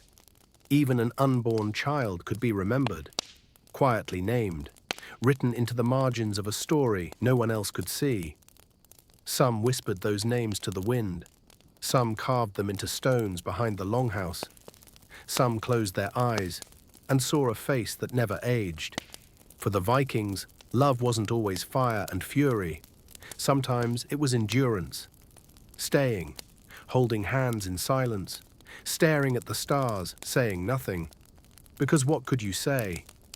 And yet, somehow, the heart still beats. Last night we sat beside the empty cradle in silence. We felt the ache of longing, the weight of waiting, and the quiet courage it takes to wake up each morning with hope still fluttering in the chest. But tonight we shift, not to escape the pain, but to move through it. In the Viking world, women were not only wives, mothers, or keepers of the hearth. They were landowners, minstrels, warriors. And yes, lovers who knew precisely what they wanted and when to say no, thank you, with a look that could freeze an entire fjord. Let's begin with something simple, yet revolutionary for its time. Viking women could divorce their husbands. No scandal, no church approval, no waiting on some faraway judge to rule on her worth. If her husband was violent, irresponsible, unfaithful, or couldn't stop snoring and ignored the goat pen, she had every right to leave. All she had to do was state her intent publicly, sometimes 3 times at different doorways. And that was that. She took her dowry, her dignity, and often her children too. And guess what? The community didn't burn her at the stake. They didn't shame her in the town square. They just nodded and said, well, his cooking was awful. However, divorce is only one part of the bigger picture. Let's talk about sexual agency. Viking women were not cloistered, veiled, or locked in sewing rooms. They worked, they fought. And when it came to love, many chose partners as clearly as one might select a dye for wool. Yes, arranged marriages still happened, especially among chieftains. But even then, a clever woman could shape her fate. She could reject a suitor with a poem. She could test his wit with a riddle. And if he couldn't handle her sarcasm about his stew, well, he wasn't exactly husband material, was he? During courtship, Viking women were expected to flirt, not hide, to braid their hair in certain styles, to fasten their brooches just so, to hum softly by the fire and never look directly at the one they were thinking about, except for one bold glance. They were bold and subtle, playful and sharp. They wielded words as skillfully as they herded sheep or defended the longhouse with a broom and a thoroughly unimpressed face. Even in marriage, they retained control over their bodies. Consent mattered. A husband who forced himself on his wife could be punished under Norse law, not just for violence, but for disrespect. Because a woman's body wasn't simply her husband's right, it was her domain. She gave affection when she chose, and when she didn't, he learned to wait, or sleep with cold feet.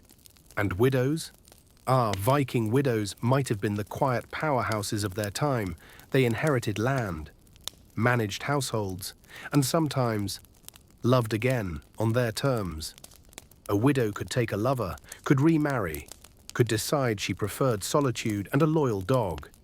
She didn't owe anyone an explanation, just a nod to the gods now and then, and maybe a new braid when spring returned. Were all women empowered? Number not equally. Class, location, and circumstance shaped each life.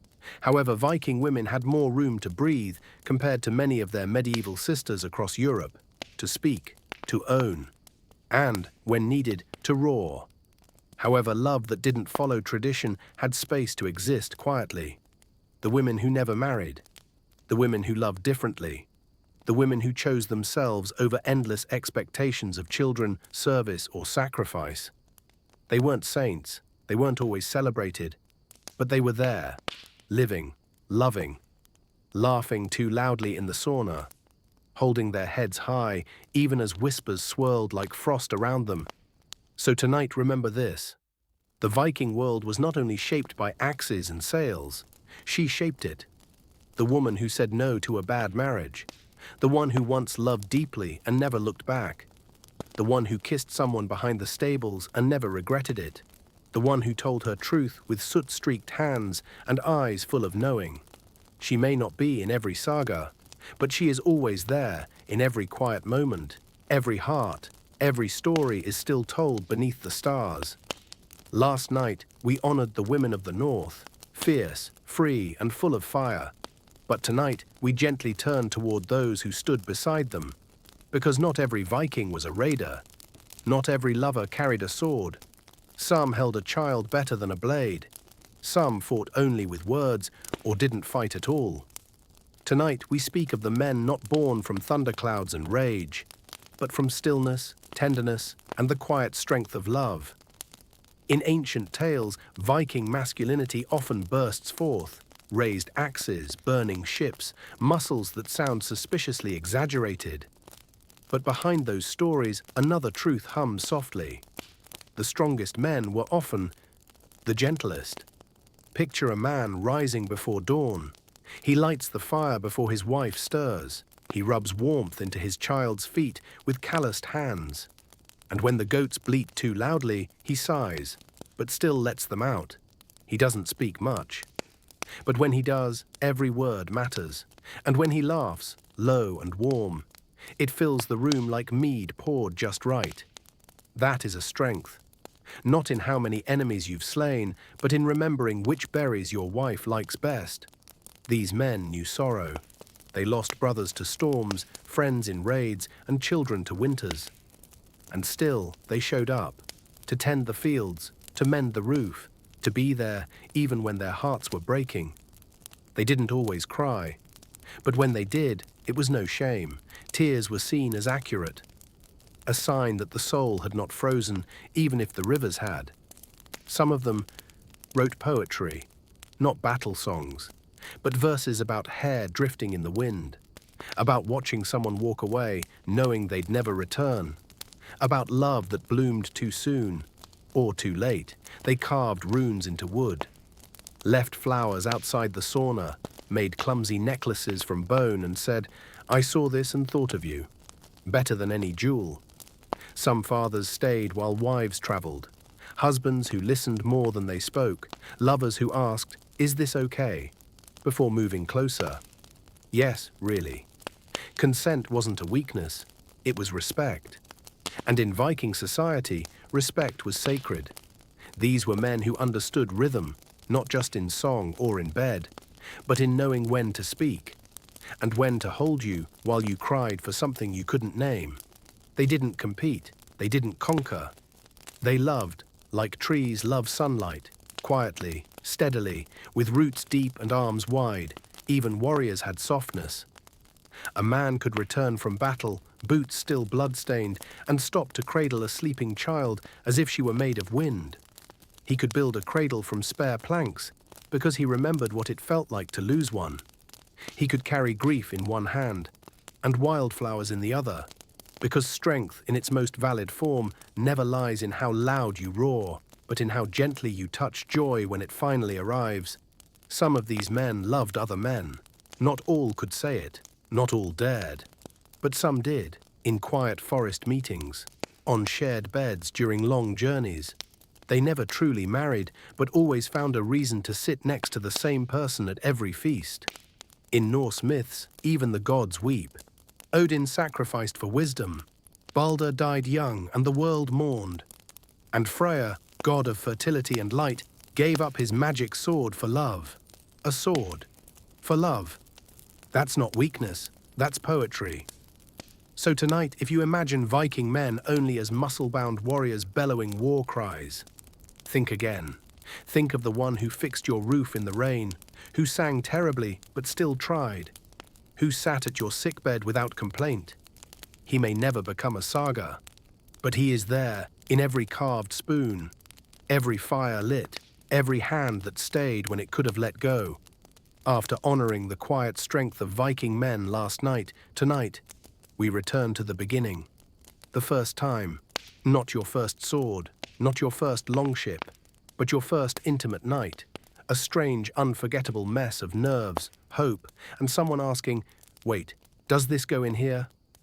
Because no matter how fierce the Vikings were, how many wolves they fought or horns of mead they downed, no one got it perfectly right the first time, and thank the gods for that. Let's begin. You're young, maybe newly married, maybe just curious. You've heard stories, usually from people who didn't know anything. And now it's your turn. You've bathed, you've braided your hair, you're lying on a straw mattress that squeaks like a dying squirrel. You're trying to look calm, even though your heart is pounding like Thor's hammer on a festival drum. Across from you, someone equally panicked. The first time in Viking culture could sometimes be ceremonial, especially on a wedding night, as we've explored before. But outside of marriage, it was trial and error. Heavy emphasis on the error. Clothes didn't come off gracefully. Someone stepped on someone's foot. You forgot which way the fur blanket was supposed to face. And then, of course, there was the goat. Why was there always a goat watching? No one knows. But somehow it always found its way into the room, stared long enough to kill the mood, then wandered off once you were laughing too hard to care anymore.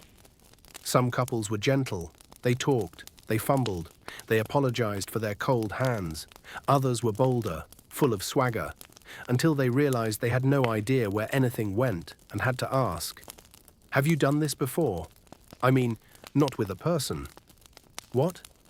I mean practicing, pillows, blankets, calm down. Mistakes were made, tunics got stuck, someone sneezed, a candle went out at precisely the wrong moment. There were nervous giggles, whispers. Occasionally, someone said sorry more than anyone should in one evening. And yet, it was beautiful. Not because it was perfect, but because it wasn't perfect. Because you tried, Because you trusted. Because in that moment, under a crooked roof with a ridiculous goat outside the door, you said, "Okay, let's figure this out together." Some people remembered it forever. Some tried to forget immediately, but everyone carried something from it, even if just the realization that intimacy isn't a performance. It's a process, a learning, a sharing, a slow unfolding comfort. And sometimes the best part wasn't the act, but the conversation afterwards. Lying next to each other, still breathing, still tangled up, smelling like hay and candle wax. There were even legends about the first time. Some believed that the gods had blessed the union if it rained the morning after. Others said you had to eat together immediately, or the spirits would think you were ungrateful. Hence many awkward breakfasts over burned oats and... So, that happened. Some carved a single rune into the bedpost. Others tied a small knot in a string and tucked it into their clothing, a private symbol only they understood. And of course, some people lied. "Oh yes, I've done this loads of times." "Really?" "Because you just tried to kiss my eyebrow." Ego had its place, but so did honesty. And in the Viking world, bravery didn't just mean facing an enemy, but being vulnerable. Saying, "I'm nervous." Saying, "I want this, but I want to do it right." Saying, "You matter." First times were rarely epic, but they were memorable. Because after all the noise of the world, the swords, the storms, the trades, the shouting, that quiet moment when two people chose each other awkwardly, clumsily, and wholeheartedly, that was sacred.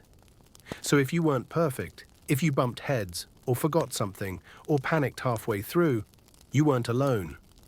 The Vikings did too, and then they still carved each other's names into their walking sticks. Last night, we giggled through the stumbles, the fumbles, and the unforgettable stares of first times. But what happens when that first time becomes the 50th, the 100th, the 1000th? Tonight we drift gently into the quiet years. Not the beginning, not the end. But the middle is the part no one writes songs about.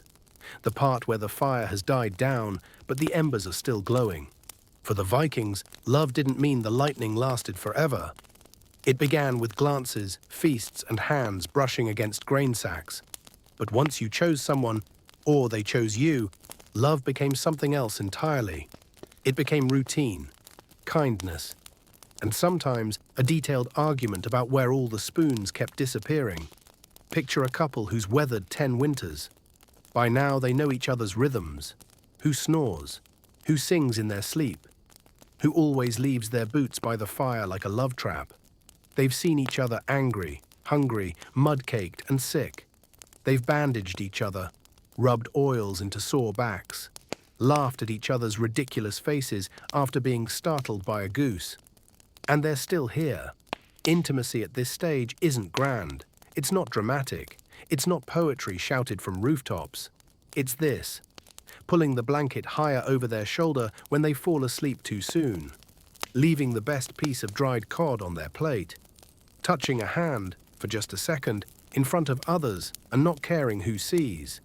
It's the whisper of, "You're enough," even if no one says a word. A Viking longhouse wasn't spacious. You didn't get privacy unless you carefully folded a blanket and coughed politely from across the room. And yet, couples make moments. A long look while doing chores, a stolen kiss behind the smokehouse, a hand on your hip while stirring stew. Not out of desire, but presence. The message was always, "I'm still here. I still choose you." Desire shifted too. It wasn't always the thrill of the new. It became a comfort, trust. Knowing you can't fake is knowing what your partner needs before they ask. A change in breath, a tired expression. The silence that means, "Not tonight," or sometimes, "Just hold me for a bit." They moved together like dancers who no longer needed music, because the rhythm was in their bones now.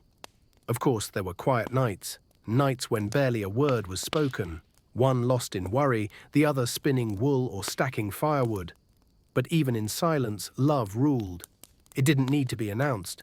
It was like the roof over their heads or the stars outside. And yes, sometimes they fought, about firewood, about his mother, about who forgot to mend the goat fence, again. But arguments weren't endings. There were pauses, and later someone offered stew without a word, and the other accepted. And that was enough. Because apologies in Viking love weren't always spoken. They came through action, in mended socks, in fixed doors, standing beside each other during bitter winters when everything else seemed to fall apart. Love in the middle years wasn't about being swept away.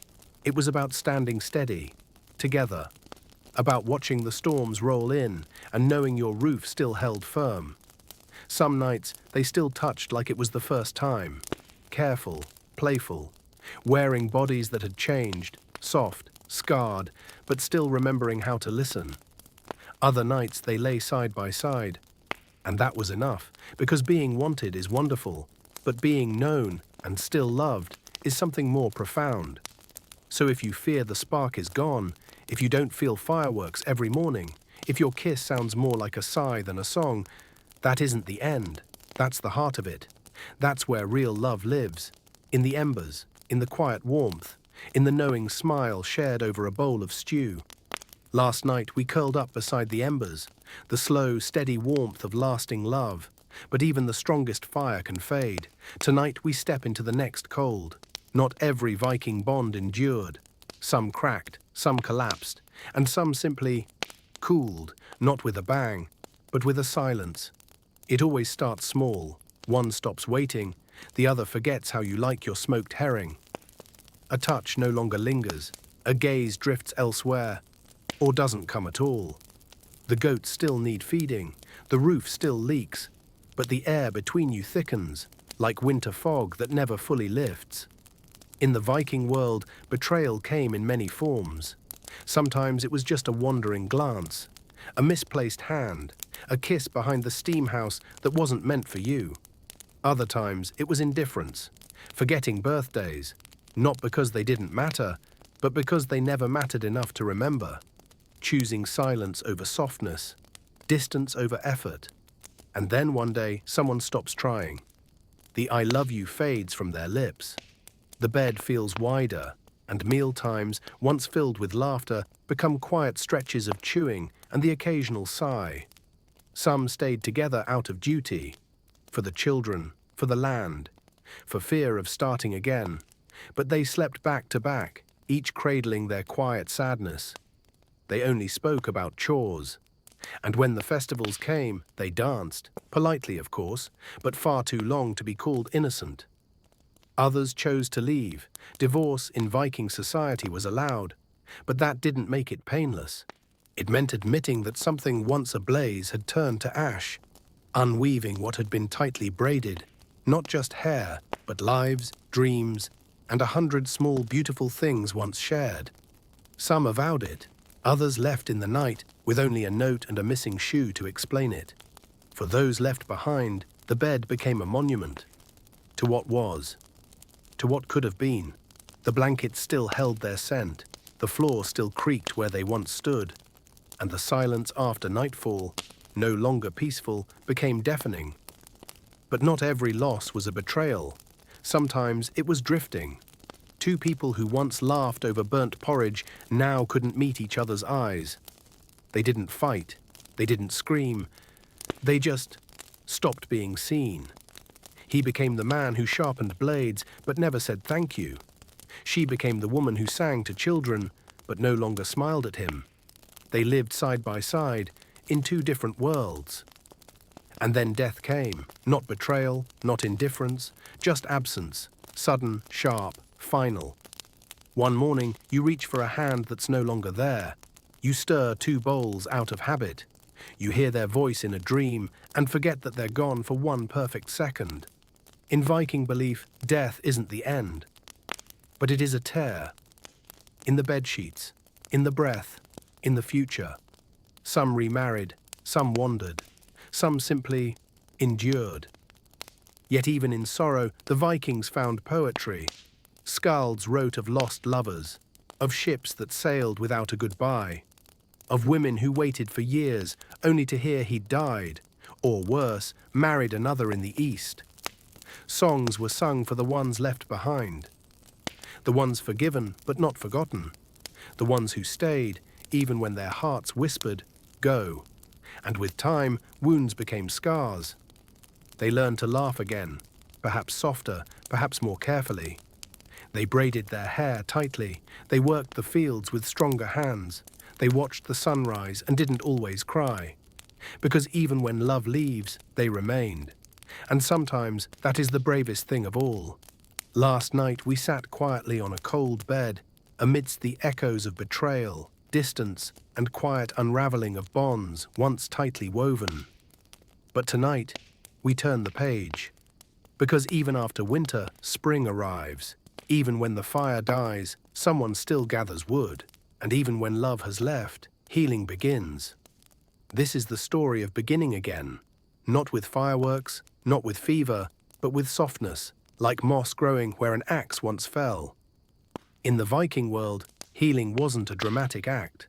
There were no grand declarations, no therapists by the fjord, no rune-covered treat-yourself scrolls or vision boards.